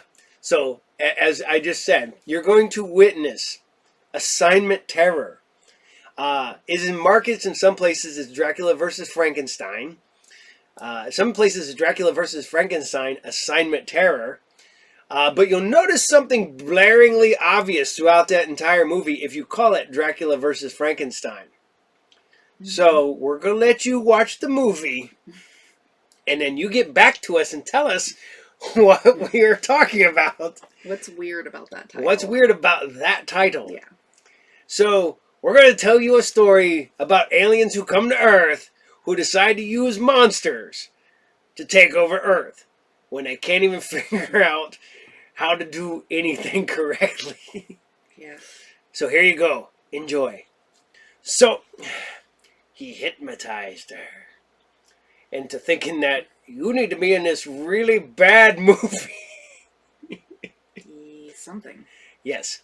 If you watch this might be one of the most poorly edited. This is worse edited than my other shows. Somebody got paid to edit this movie. Maybe, I don't know. I don't think anybody trying to shove it together. As far as I know, this movie was legit. Just they took the footage they had shot because they ran out of money. In like different countries. And... There's Spanish actors with British actors with. It's like somebody was like, "We can get him for the day." They're like, "Okay, how much?" I don't know. He said he'll show up for like $100. Ah, damn! We got here. I got $100. I got $5. We got $100. We can get him for the day. Mm-hmm. So that it's almost how just badly put this together as is. Yeah, it's very, very cobbled. It's some of the worst editing I've ever seen in a movie. Usually, I do not like tearing apart movies, but because you love bad movies. I love bad movies. That's if I had a choice, and I've told people this many a times. I've literally seen Dracula probably 25 times. I've seen Titanic once. And I don't think anybody needs to see that movie once. And that's 3 hours of my life I will never get back. Mm-mm. But seeing Dracula like 25 times, that is time well spent. And I watched this movie, I've probably watched this movie 10 times. Now that's weird. Yeah, because I love making fun of this movie. Okay. And to be honest, I've seen the other horror hosts do it and stuff like that. I watched their version. And I'm not even pretending to do their version because they do it way better than I do. Because they're professionals. No, we're not. We are not professionals. At all. I am not a professional at anything but selling people stuff they do not need. I am professional, but again, we're not going to be political. We're not political. And we'll leave it at that. We'll leave it at that. So, some of these actors are legit trying. And I get they're playing aliens inside of dead bodies. Which is another thing, because literally, I guess at that point we have aliens, zombies, there's a Dracula, there's a Wolfman, there's going to be other monsters coming up, there's references to a golem, who I'm going to tell you now, never shows up. They ran out of money. They couldn't afford a golem. They couldn't afford to just cover a dude in dirt and send him out, and they're like, he's made of clay. Or, you know what, this movie just brought a guy, he's clay, and there's just a guy named Clay who he's standing there and goes, I'm a golem. Would have been fine. He goes, I came from Prague. I don't know why he's Canadian. I think that might be one of the few nationalities that aren't represented in this movie. That's true. Yeah. So a Canadian golem made of That clay makes sense. would totally make sense in this Yeah, movie. Yes. That would make sense in this movie. So, you know, I will butcher this movie because I do have a soft spot in it because it's so bonkers. It is. You know, it's one of the ones that like, if you were like in college and you were smoking of the partaking, and you'd be like, this is like the best movie ever, man. It's a possibility. Yeah. It did come out in 1970 or 71, because it depends on which, you know. And if you watch the opening credits, it still said Dracula versus Frankenstein. And if you've noticed, that hasn't happened yet. Nope. Just keep watching. Mm-hmm. So. We'll talk about that again. We'll talk about that later. But we're going to let you get back to Dracula versus Frankenstein, Assignment Terror. Ooh. Simon, King of the Witches, starring Andrew Prine. A totally new kind of movie experience.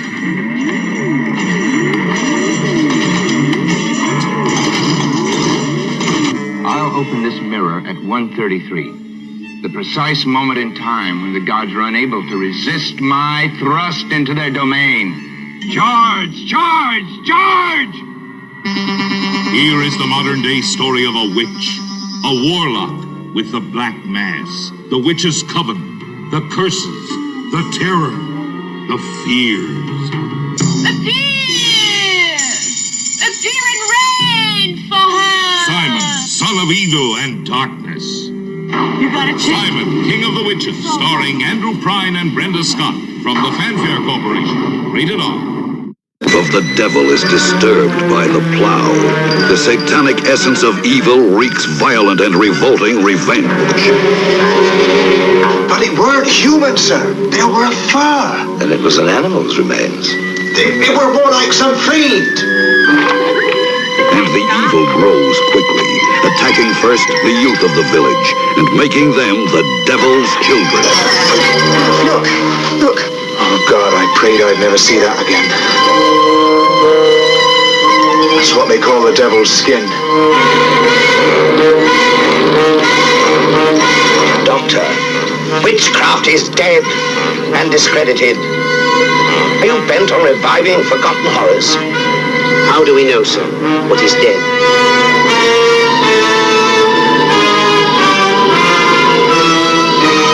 The blood on Satan's claw.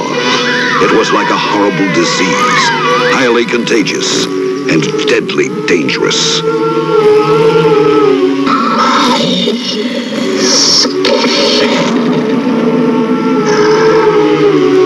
Hail, Behemoth, spirit of the dark, take thou my blood, my flesh, my skin, and walk.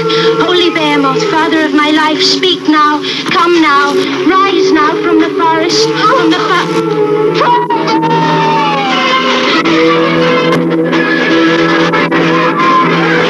The blood on Satan's claw stars Patrick Wymark as the judge who tries Satan, and Linda Hayden as Angel Blake, daughter of Satan.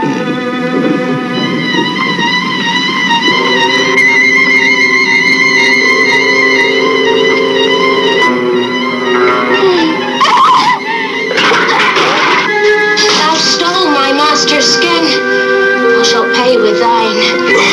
I think thou could be saved.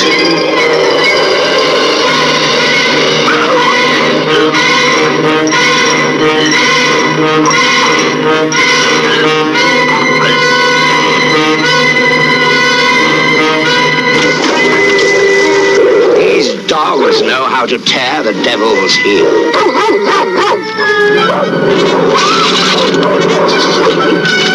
Thou telltale beast, thou set the dogs on me. Of course I didn't.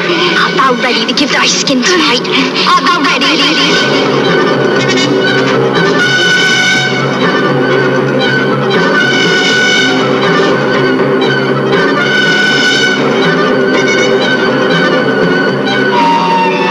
The blood on Satan's claw.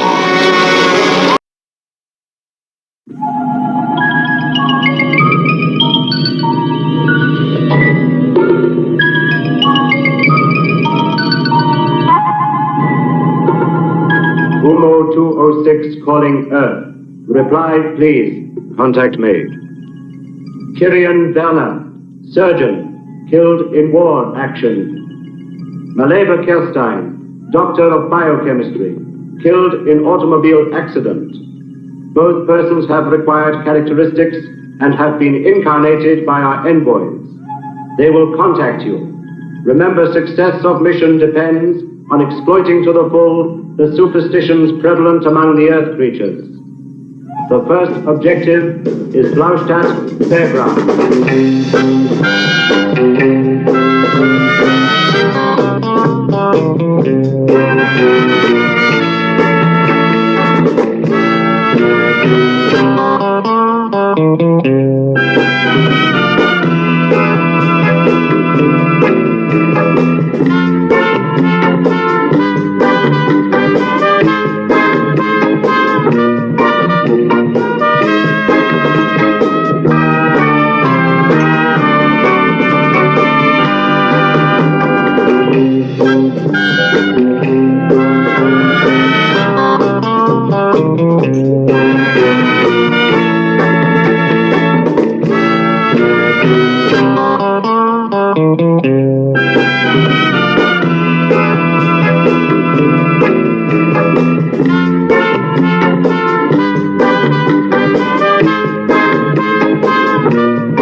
This is the world we have to conquer. Its inhabitants are weak, slaves to their own passions and uncertainties. Couldn't we use atom bombs? Of course, we could even explode their nuclear arsenal, but we need the planet intact. How much time do we have? Very little. Our planet is now nearly at freezing point, and we still haven't discovered how to create an artificial sun. Conditions of life here are similar to those on Umo. We must destroy or dominate the human race, so that our race may colonize this planet. Do you think we'll succeed? We must.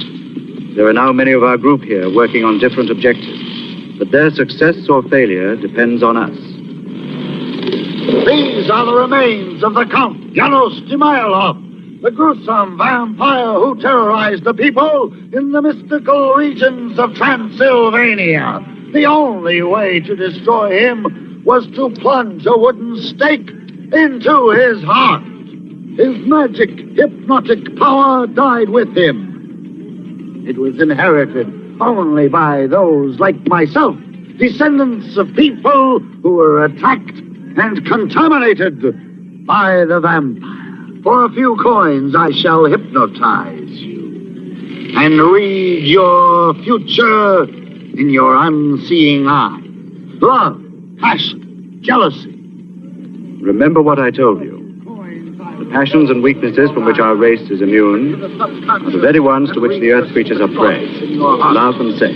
Have no fear. My beautiful assistant is also a qualified nurse. Ask him to tell your fortune. Step right up, ladies and gentlemen. Promise to tell his tonight. Who will be the first to try? Don't worry, she'll take care of you. Ah, here's the customer. A lady who's not afraid to know the truth.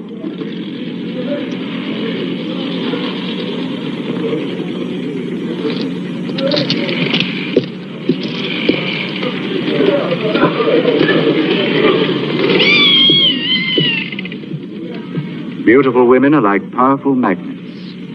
We shall use them to attract scientists, generals, statesmen with their vital secrets.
So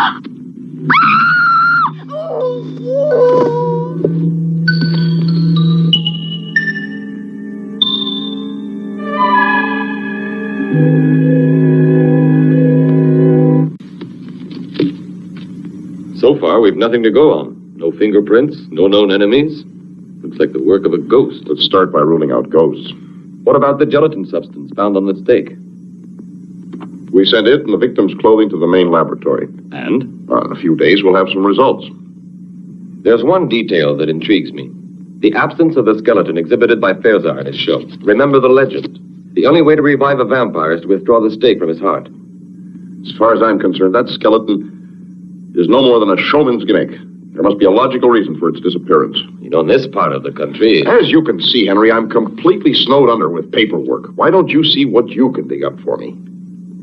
Right, sir. But don't bring any vampires into this office. Why not? I'm anemic already. Oh.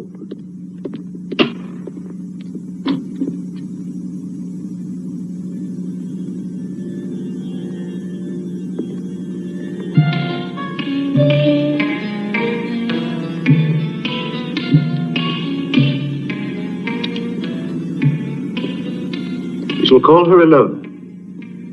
The first of a group of beautiful women who will blindly obey my orders.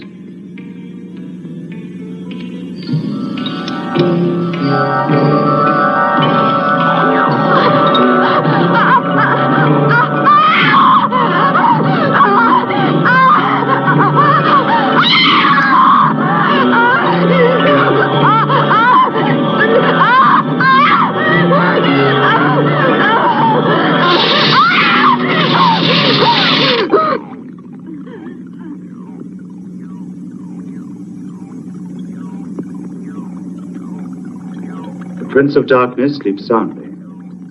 Excellent material for our research. Do you think human beings may become contaminated if his blood is injected into their veins? We'll soon find out.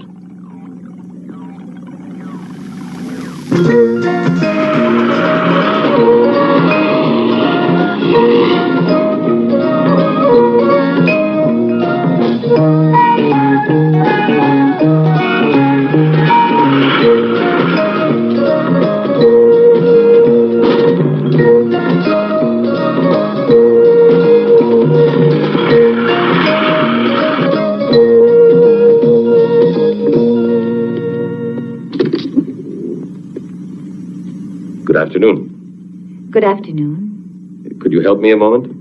I'd like to, sir, but it's nearly closing time. I'm Inspector Toberman. Criminal investigation. In what way can I help? Do you have anything written by Professor Ulrich von Feranxelan? That's a coincidence. No one has asked for one of his books in years. And you're the second person who's asked in only the last couple of hours. Can you describe the other person to me? It was really a couple. A tall, good-looking man and a very beautiful girl. The man was gray-haired and distinguished, and the girl was strange. She had a very hard look in her eyes. Thanks.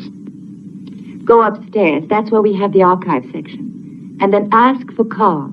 He'll be glad to help you find it. Thank you very much.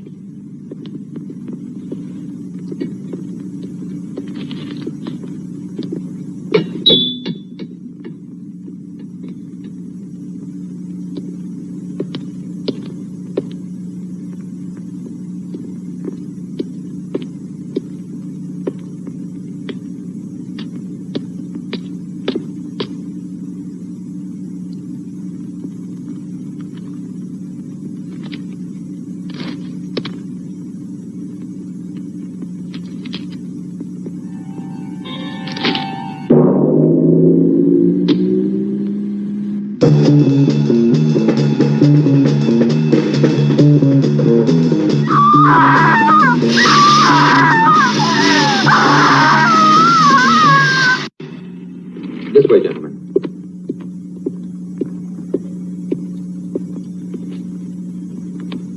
Incision penetrating the endocardium, causing damage to the mitral valve. I call that a stab in the heart. I've something else to show you.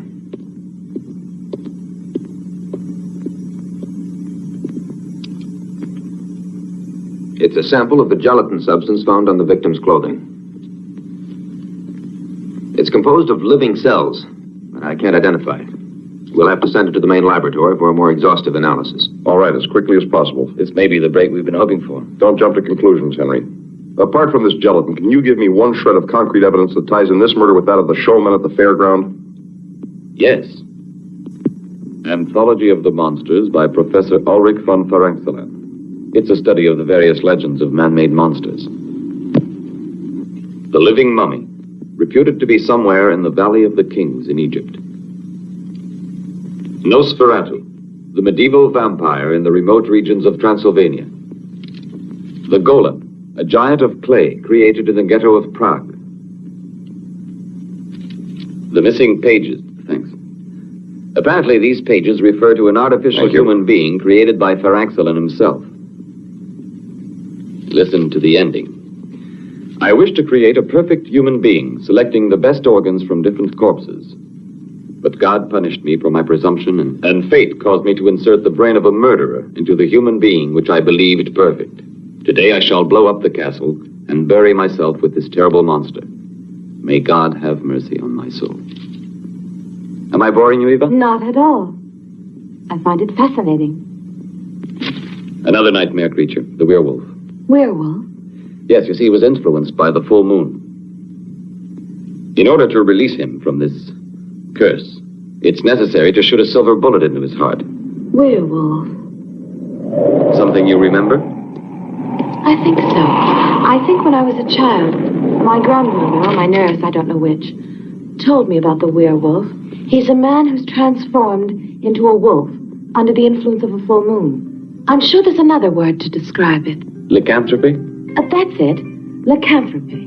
My dear, that's no more than a country superstition. Yes, but... Listen.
Flowers are withered, but the body of Valdemar the werewolf is uncorrupted, waiting to receive life.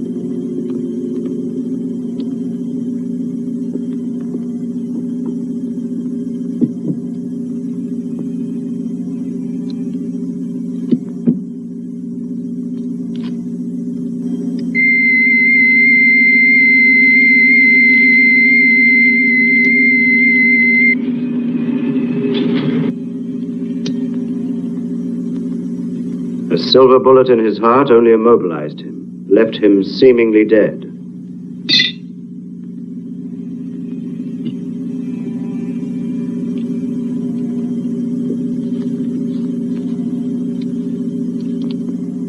His death is permanent only if the bullet is fired by a woman who loves him enough to die with him.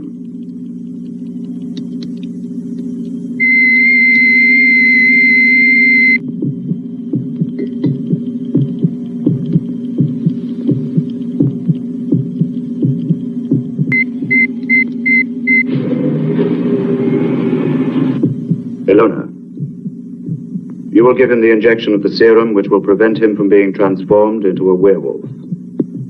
You will be fully responsible for him. No human power can withstand the contagion of the vampire. Or the mummy, a murderer who obeys only the cabals of Egypt. Or the Frankenstein monster. We shall make thousands of them and turn them loose on the races of this planet. I experienced a strange sensation when I touched Valdemar's body. The same as I felt when I was together with Ferzar. Is he a man or a monster? Both. The eternal dilemma of mankind. Good and evil. The paradox.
Animal. 4 women have vanished, and 2 murders in a peaceful town where nothing ever happens. Everyone expects results from us. Most of all, the mayor. Come in. Report from the laboratory, sir. Thank you.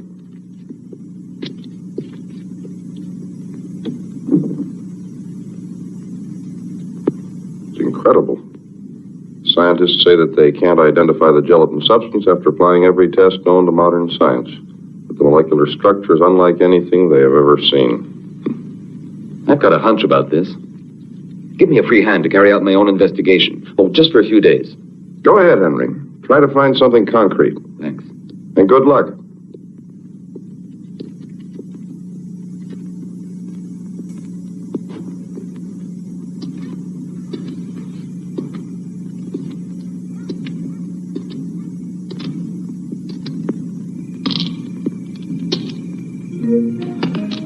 I like Elvis parties, don't you? Yes, I adore them.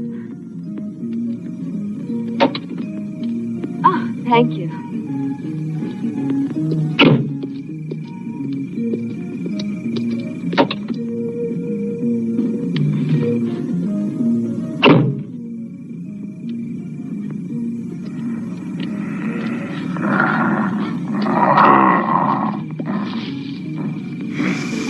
Don't spoil it, please. I'm sorry. Do you want me to take you home? Oh, I've left my shawl back there. I'll get it.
No, Inspector.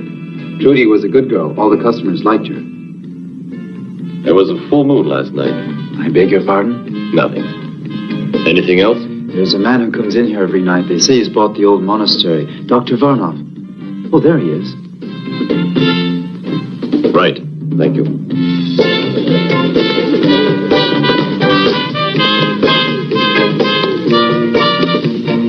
Scotch and water. Right, sir.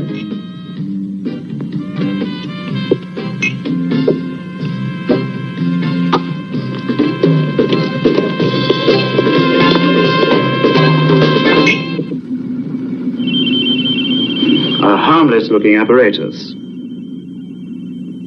It's used to make the guilty confess, to drag secrets from spies. Ultrasonic waves. Sound so acute they drill into the brain.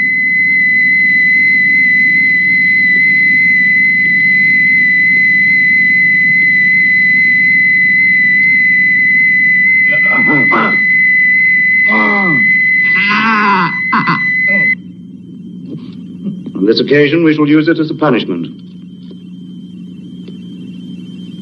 The escape of Valdemar could have endangered our plans.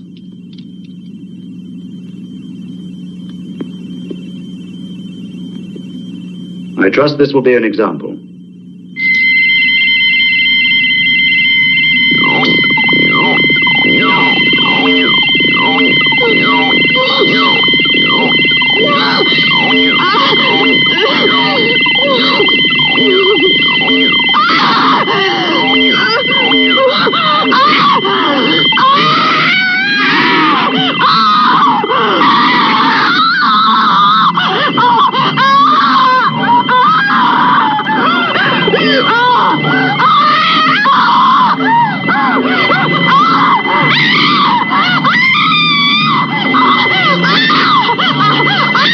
Stop it!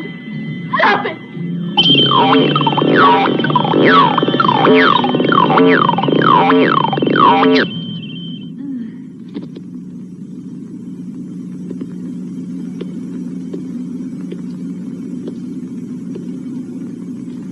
Pity is a weakness.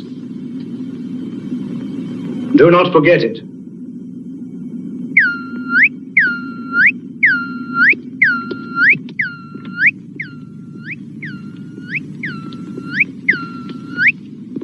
Contact made. The tomb of Taotep, the mummy, has now been located. Rocky side of Jebel Karib. Hypodium of King Amun-Ra. The reflection of light in the solid gold mirror transmits orders to the mummy.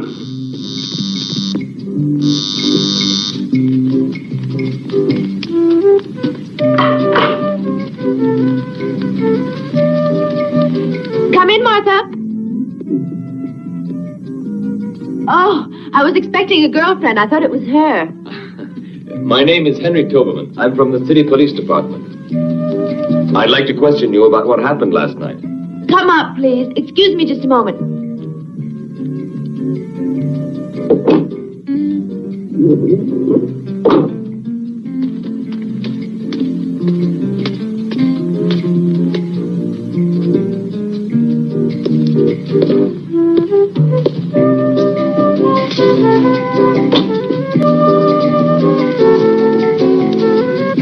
Henry Toberman.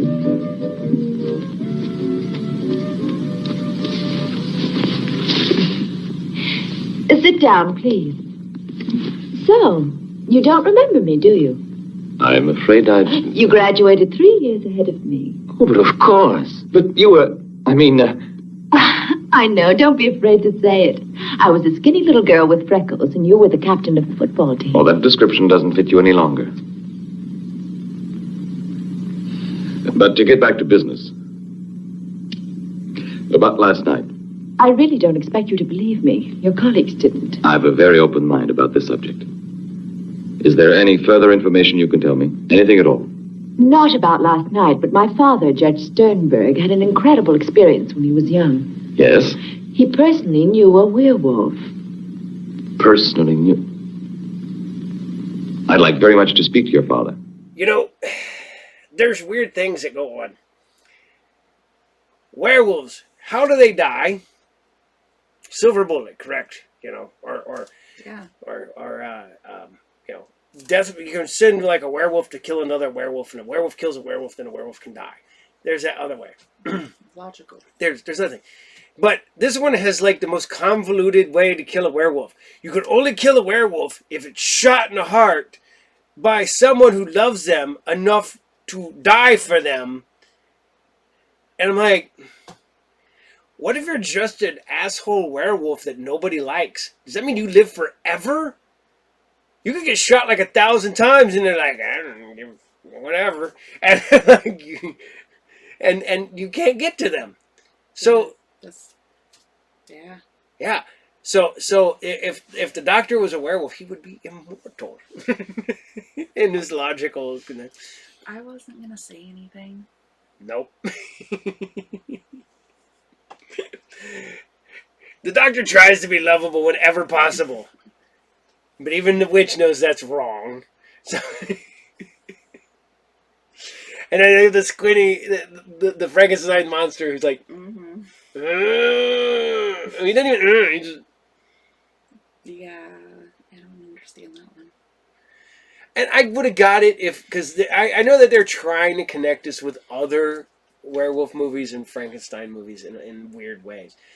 And if you really wanted to, you could get it back to all the way back to the Universal where Bela Lugosi's version of Frankenstein was technically blind. You see him, he squints through the whole entire thing. But they don't reference that in this movie. Mm-hmm. So, is he supposed to be the same Frankenstein monster? The world may never know. What was that from that? That was a stupid commercial that I can't remember. Maybe the world will never know. Yes, but you know, he just you just stand slightly out of his field of vision, and you know Frankenstein monster would never get you. I feel like you could stand right in front of him. Just if you duck. were quiet. Yeah. Just walk behind him and tie his shoelaces together because he can't see you. Then he falls over. I would say he's Frankenstein's monster, but that's giving him way too much credit in being a monster. Yeah. He's like Frankenstein's nuisance.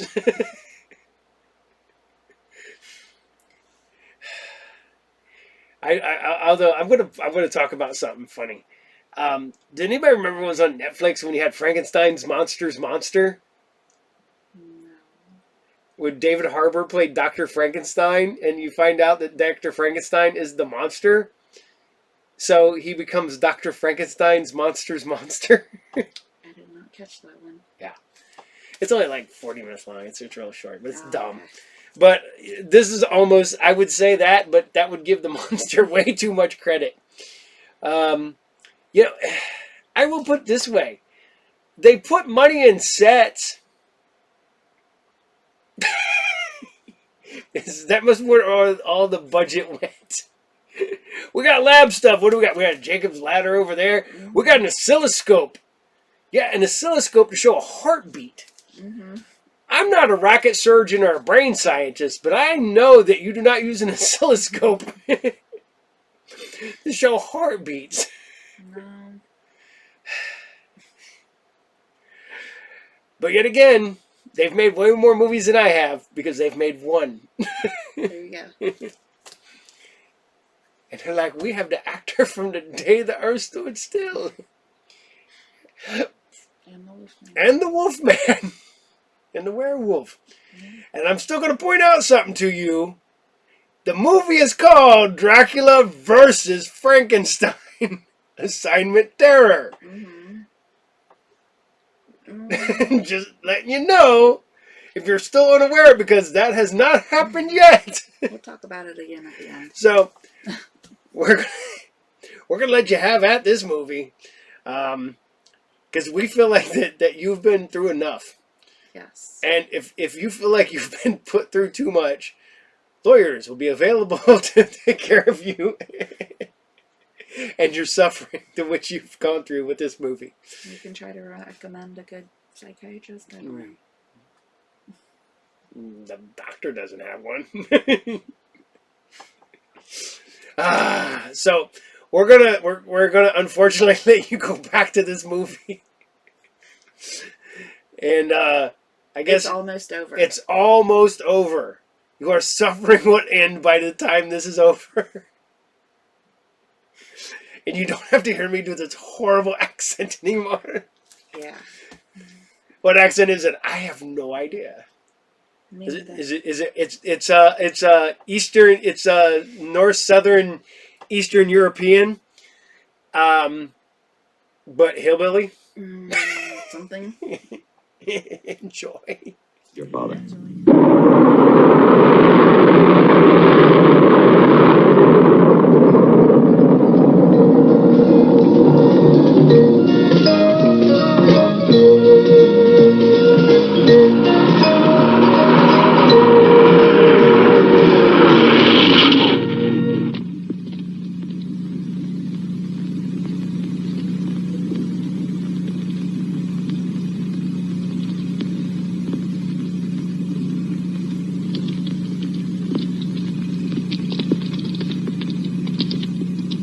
Come with us. No. Why not? Come on. No, taboo.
Dr. Varnoff is directing his movements.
As you see, sir, that's merely the official account of the attack on your daughter. But there was a full moon that night. And your daughter told me that you actually knew a werewolf. Yes, that's correct. It was an incredible experience. Something the mind refuses to accept. But it happened. My wife. She died 7 years ago. Valdemar Daninsky was in love with the woman who was later to become my wife. Yes, he was a normal man like you, or I. A man of good family, cultivated, intelligent, until God knows why, he was afflicted with this horrible curse. He was transformed into a werewolf on the nights of the full moon. It is unthinkable that such horrors should be repeated. Yes, I'll help you, all that I can.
He was able to hypnotize you.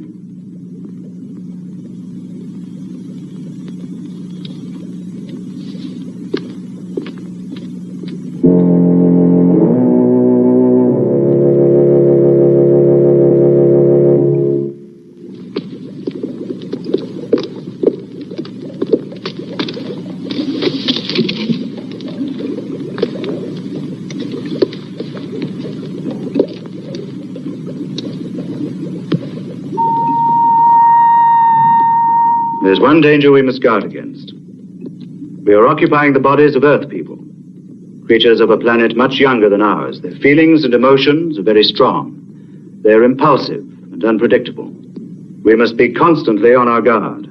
We must always maintain our own personalities. Our superior minds must at all times be in complete control. It was just a moment of weakness. In this world, wars have been lost and empires destroyed through moments of weakness. The mummy is our ideal. His heart is dried up. It doesn't feel, doesn't live, doesn't beat. He's a corpse who walks and obeys. Tomorrow I shall go to see the other ideal creature, the being created by Frankenstein. He too has no heart, no blood, no feeling. Only a brain that obeys. His power is electricity. But we shall make him even more powerful with our atomic sources of energy.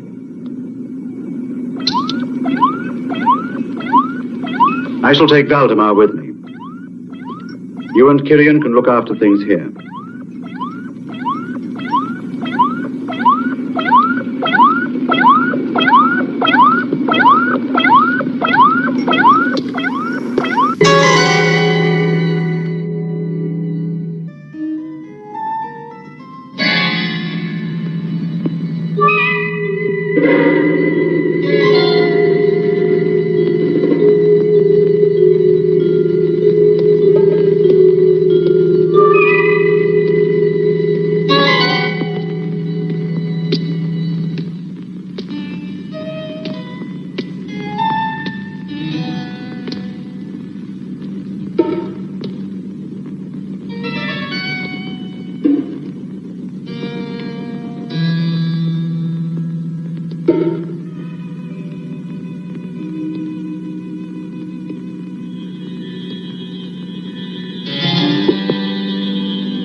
Maleva. Maleva. Oh, Kyrian. Kyrian.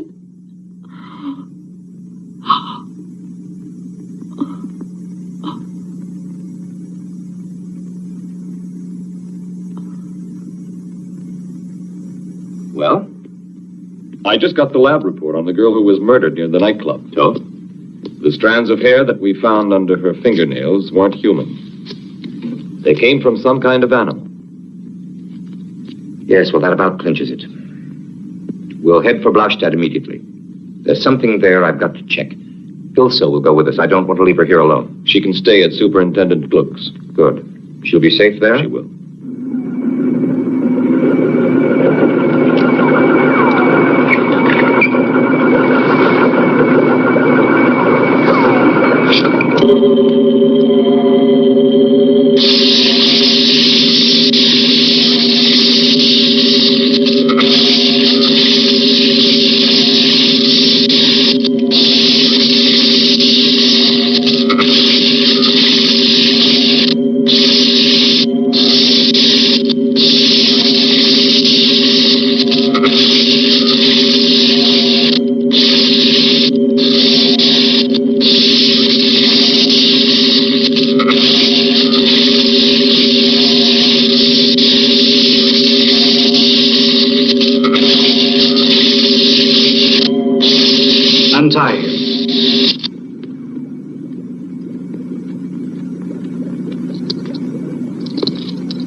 merely a test.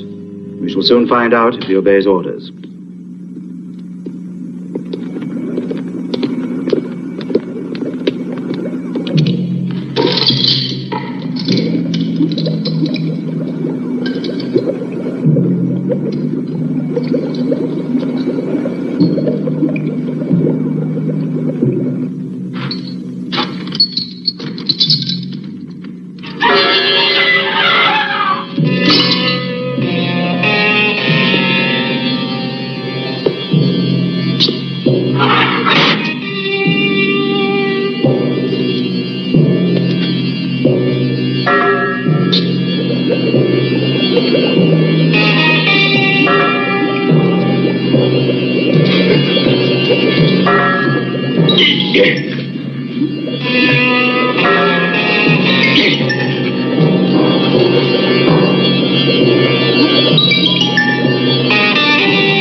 As I said, that was merely a test. The results couldn't have been better. Ilona, it will soon be the full moon. Give Valdemar his injection and make it a double dose. Yes.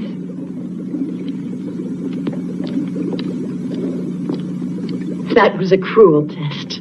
Cruel? In our dying world, no one is cruel, nor unjust. We're struggling for survival. We kill or we die. There's no other choice.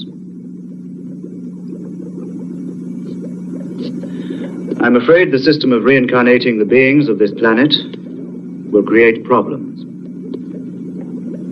Make us susceptible to psychic changes.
Why are you helping me?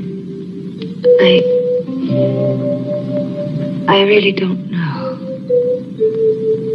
I think because I'm a woman. But you're a slave of Varnov. I'm not any more a slave. Let's go now.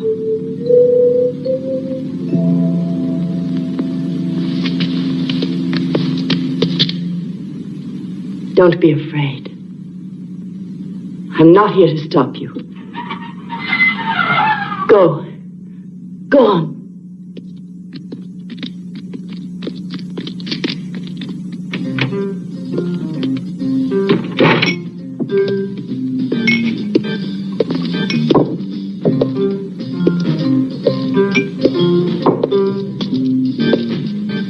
Yes, sir?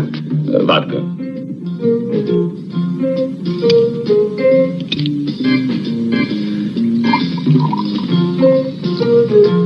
There you are, sir.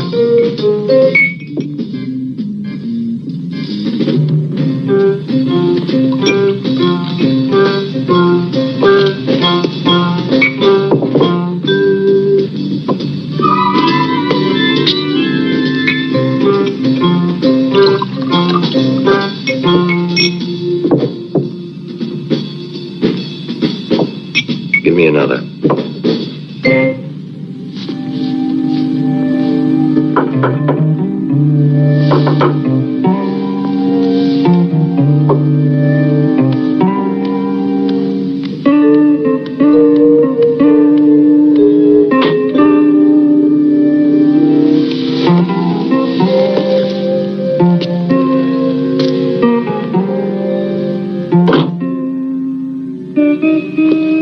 The other night, when I held you in my arms, I felt a strange sensation.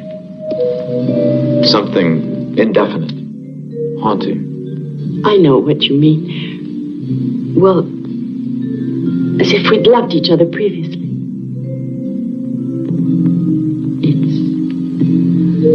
It's like something half forgotten. Like a faraway memory. Returning again, isn't it? Perhaps it's the passion, the weakness Dr. Varnoff warned us about.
Hello?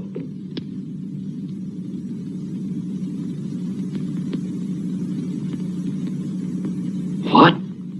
Where? Now?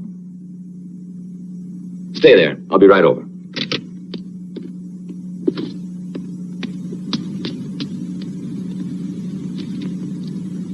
Now look, Ilse. Why aren't you at Gluck's house?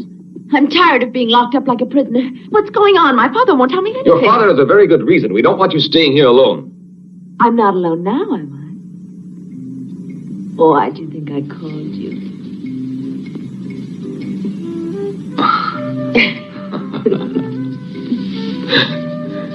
You little minx.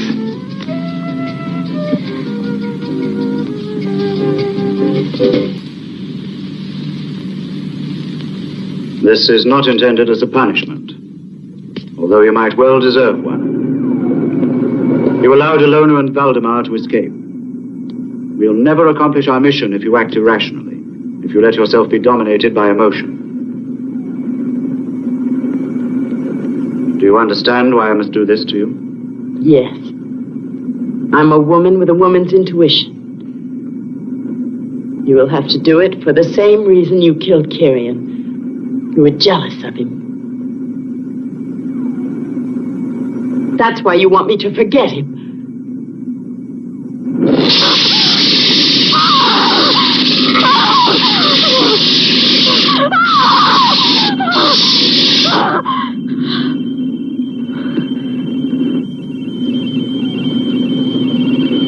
You yourself have become contaminated. You also love. Can you forget?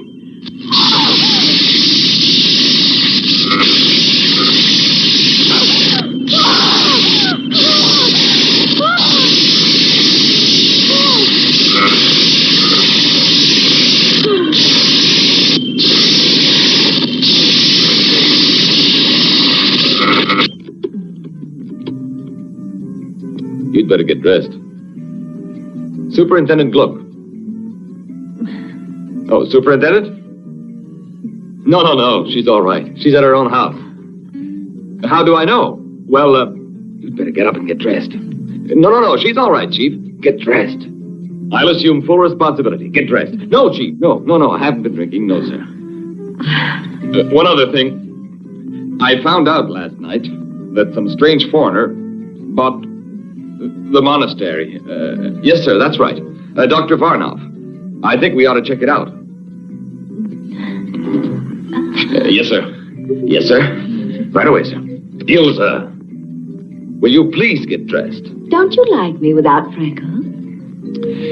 With or without freckles, you're going back to Gluck's place right now.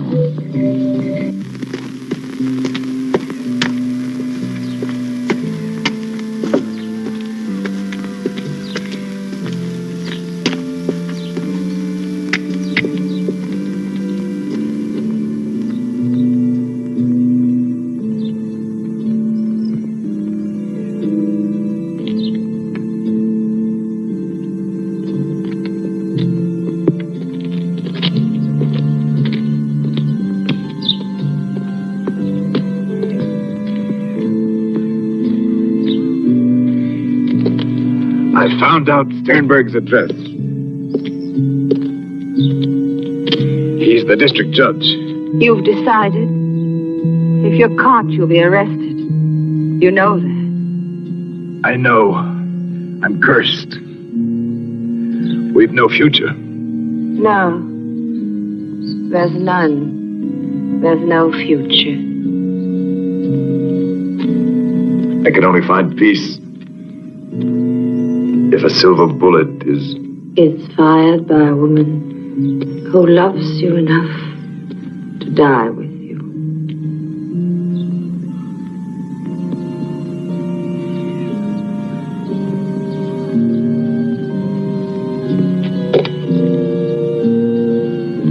It's strange. Since I was a small child, I've always dreamed that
Dr. Varnoff?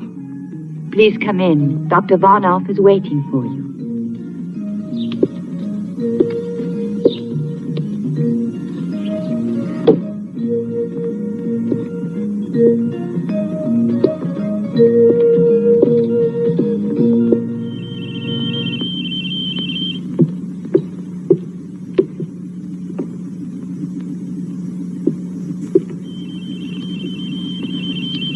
We're about to receive a visit from one of your people.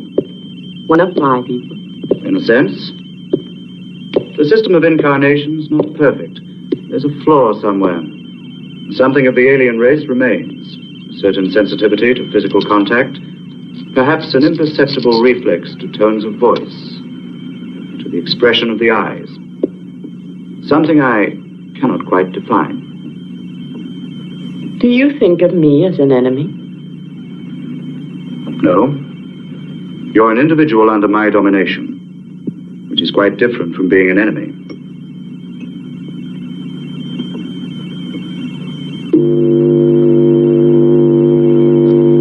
This way. Point 287. Shall I accelerate the reaction? Yes, do that.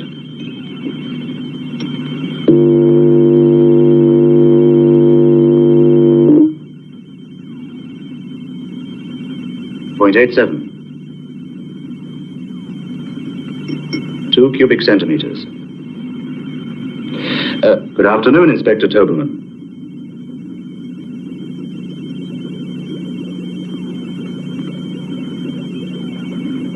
Good afternoon, Dr. Varnoff. I think we've met before. Yes, at the Golden Egg. Forgive me if I don't receive you personally, but as you can see, I'm extremely busy. I suppose you're wondering why I've come here. I know why, and your suspicions are well-founded. But you're still not quite certain. Am I mistaken? No.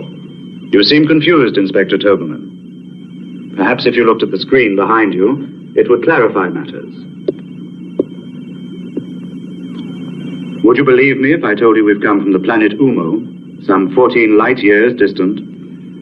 It would be presumptuous of us to assume that the Earth is the only inhabited planet in the universe. And what of the legends of monsters, vampires, werewolves? The Frankenstein monster. What's your opinion? Many fantasies are being transformed into reality by modern science. Transplants of heart and kidney, the cornea, perhaps in the near future even the brain. I have no doubt it'll soon be possible to create a Frankenstein monster. Our race mastered these techniques centuries ago. That's our mission here, to study the manufacture of monsters who will destroy mankind, without exposing ourselves to danger. Supposing this to be true, why are you exposing yourself to me now? Because I know the future, including yours. Are you curious to know what will happen tonight, Inspector Tobelman?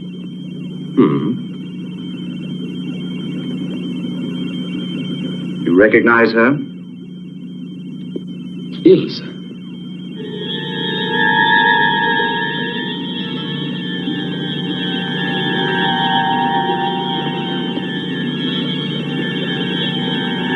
Varnoff, Positive, Factor. And now the most interesting point.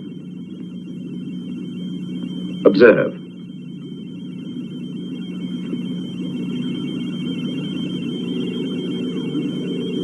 You're not the first individual who has meddled with my plans. These bones are all that remain of the other intruders. Observe the sleeping bats. They will awake, they'll fly around you, and when they sense you're defenseless, they will attack your eyes, till nothing remains but 2 bloody sockets.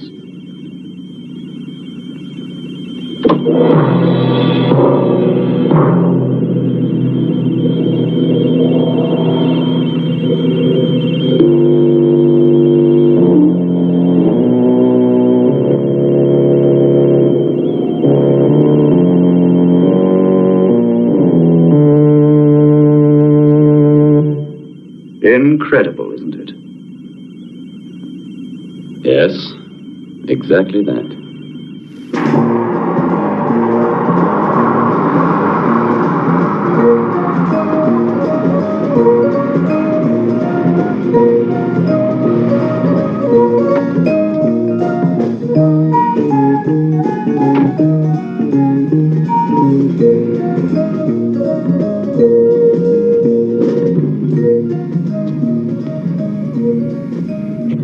Superintendent Gluck. We and all the people of this town are extremely concerned. Not one of these recent murder cases has been solved by your department. Furthermore, this Dr. Varnoff... Mr. Mayor, one of my best men, Inspector Toberman, is in charge of these cases, and I'm just expecting a report from him. Gentlemen, I have some information which until now I have concealed for personal reasons. And as you realize, I have more interest in this matter than any of you, since it is my daughter who has disappeared. Judge Sternberg, we're doing everything in our power to find your daughter, assuming that her absence isn't of her own volition. What is this information? Why haven't you divulged it? Because nobody would believe me. Mr. Mayor, you recall Waldemar Daninsky? Well, he's still alive. I've seen him and talked to him. He has something to do with what is happening at the monastery. Mr. Gluck, we haven't time to waste on legal technicalities. All right. We'll pay a visit to that monastery. And anybody who wants to come along will obey my orders. Is that clearly understood?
Hurry.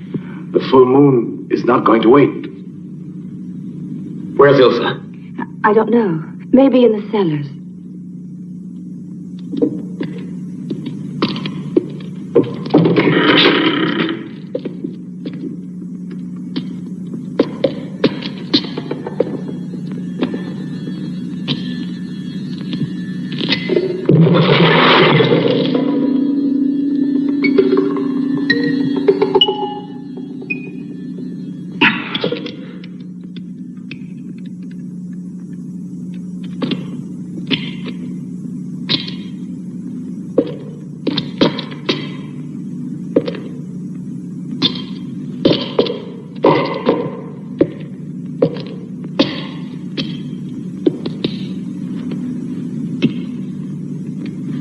Ilsa! Ilsa! Ilsa! Ilsa!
Are they going to arrest Dr. Varnoff? No comment.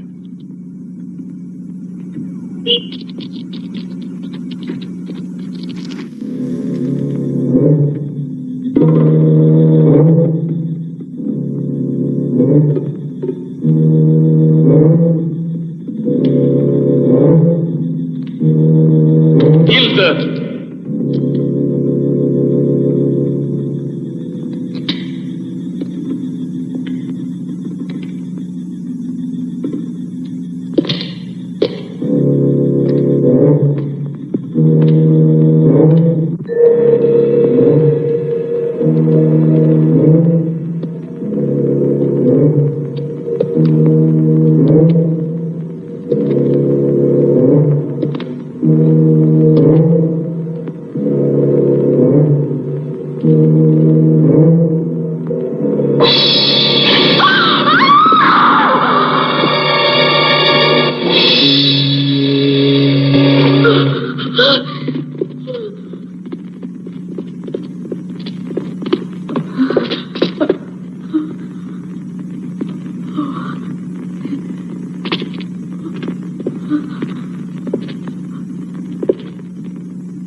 Impossible. No longer able to control them.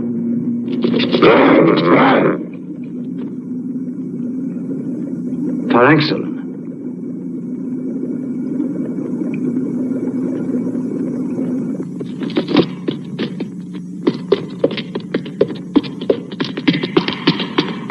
Take a position surrounding the monastery. Dr. Varnoff, if you do not leave the monastery immediately, we shall enter by force if necessary.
Keep back there. Keep back.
exits. Keep back there.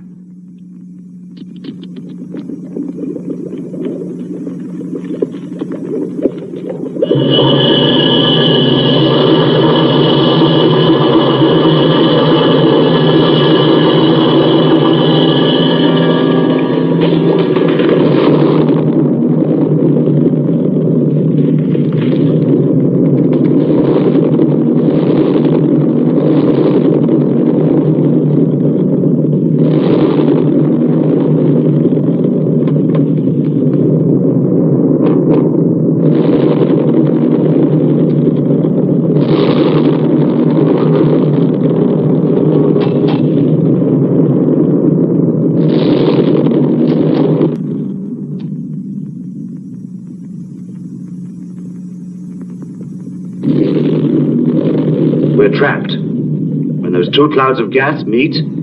It is pointless to try to escape, Dr. Varnov. You must pay the price of failure. Have you anything useful to inform us? Yes. We won't be able to destroy them. The passion which we believed was their weakness is what makes them really strong. Stronger perhaps than their nuclear weapons. Can we eliminate these feelings? Possibly. But then would life be worth living? We must survive. We shall try other methods. Anything else? Yes, well, I'm entirely responsible for the failure. Can she be spared? You are forgetting that Dr. Kerstein has ceased to live on Earth.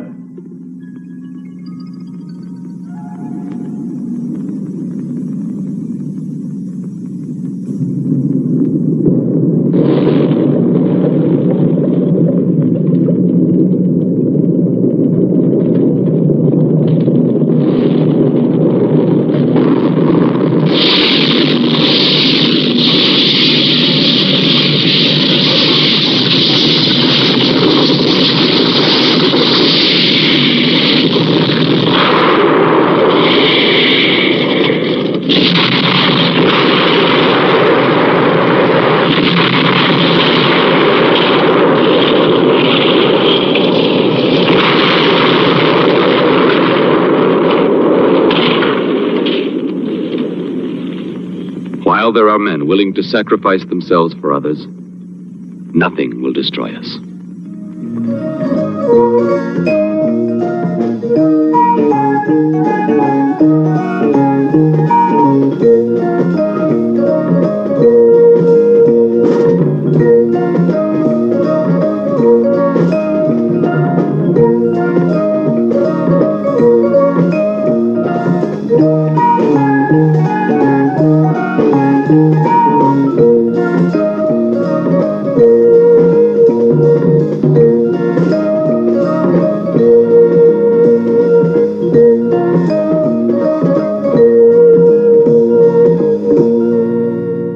So, the witch has pointed something out to me on almost both of these movies. Kind of ends abruptly. Yes. Just like, hey, it's over. We're done. We're done. Especially Lady Frankenstein. It just like, done. Bye. Dead. Bye. Finn. Yeah, they got to put that in there at the end. Yeah. But I wanted to, okay, where you witnessed the entire movie. The whole 1 hour and 18 minutes of that movie. Mm-hmm. What did you not see? What's the movie called again? That would be Dracula versus Frankenstein, Assignment Terror. Wow. Yes. Did Dracula ever verse Frankenstein? No. It's a monster? No. and because even if he'd fought, but that would be Dracula versus Frankenstein. So that would be the vampire versus the doctor, Mm-hmm. which still never happens. No. So, but you know who? The werewolf, who's one of the main characters, is not even in. If you would have said the werewolf versus Frankenstein, Mm-hmm.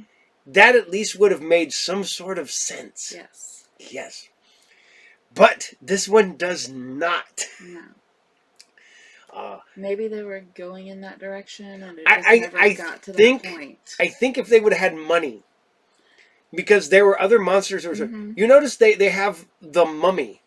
They have a whole scene where they fly and go get the mummy, Mm-hmm. And remember, Egyptian pyramids are full of brick walls. Yeah. Just not solid stone, brick walls. So you could just bust through them with an axe. Yeah. And to get to your mummy. yeah, to get to your mummy. And they were supposed to have a whole bunch of other monsters. And evidently, if you want to know, we still are confused by what his sidekick, his assistant, was she dead the entire time? Was she a ghost?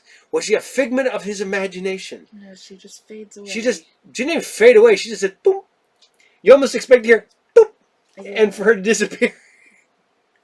They're like, she has ceased to be alive. Then, oh, she's still standing there, nothing. Boop, she's gone. But when he realizes that she's no longer alive is when she disappears. So, was she in his head or was she a ghost? Yes. I'm going to go with ghost because they've tried to shoehorn every other type of monster into this film. We have aliens. We have Frankenstein's monsters. We have werewolves. We have vampires. We have a mummy. We got a ghost. We have... she could have been an imaginary friend. Imaginary friend. You're ruining my narrative. I say ghost because that just fits in there. They're trying to shoehorn more animal. There was references to golems, and all these were supposed to be in there, but they legit just ran out of money, and then they went back and filmed it to try to make some of their money back, and then of course it went on to the drive-in circuit. Hold on a second. The doctor needs a drink.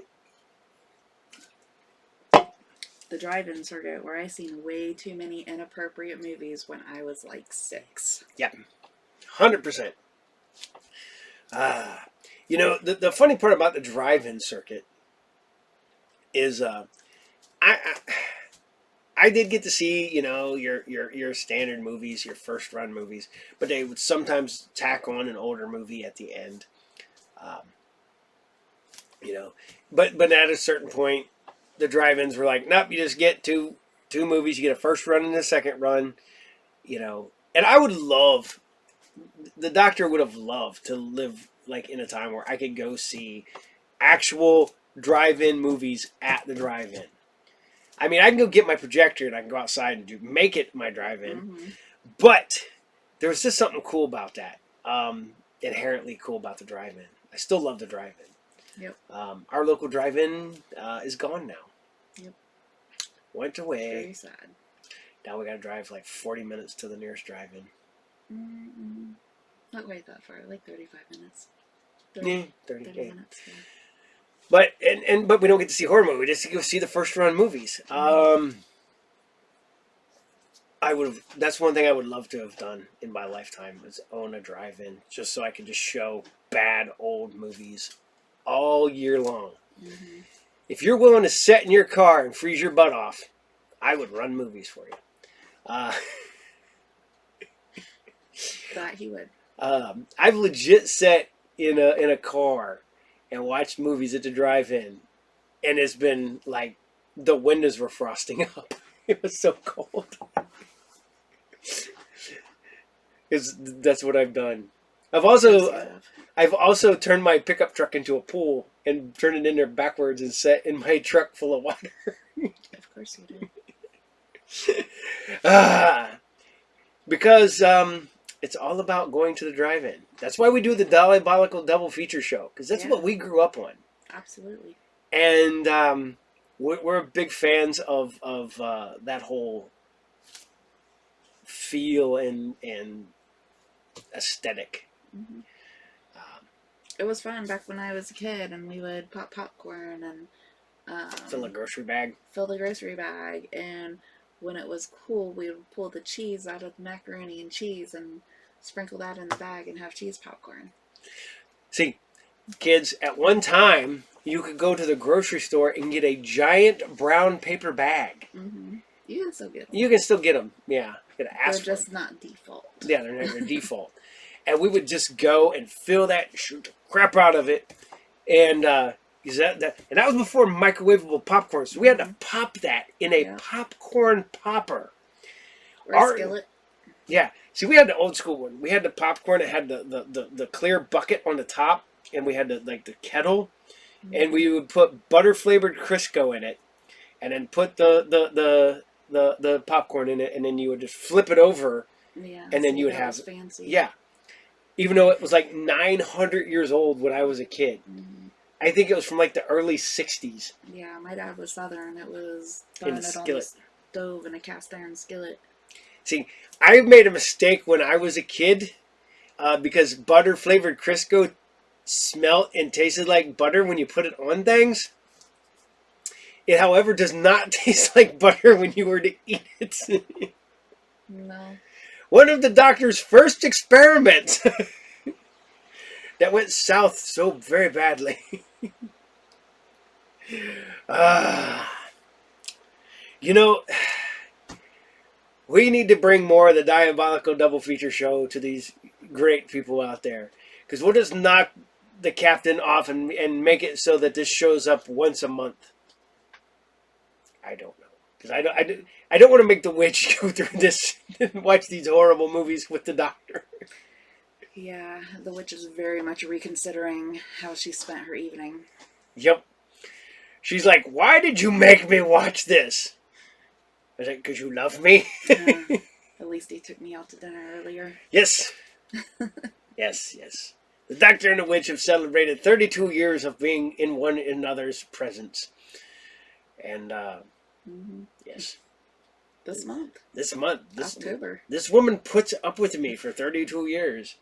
Actually, a good 20 years. There's probably like 12 years where she didn't really put up with me that much. No. She tolerated. Tolerated is a very loose description. But we're together. We figured it out. We figured it out. Eventually. And she still loves me. And that, I do. how did that happen? I don't know. This woman looked at me and goes, yeah, that? I love that. Maybe you hypnotized me. Yeah, I used my vampire-like skills of hypnotism. I was like, follow my finger. Focus on the finger. Sure. Yeah, that's how it's done.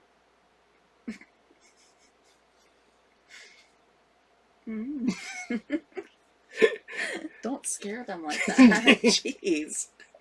I'm going to hypnotize you through the camera. So, the Doctor and the Witch hope you had fun this Halloween, suffering through this abomination of a movie. We're all in it together. We're in this together, so hang on tight to the one you love. Yes. Because they can make you watch crap like this. Oh, go forth and share with another loved one. Go forth and go, hey, you want to watch a movie? And they're like, sure, it's Dracula versus Frankenstein. Okay. Doesn't sound bad. Doesn't sound bad. That's what I thought.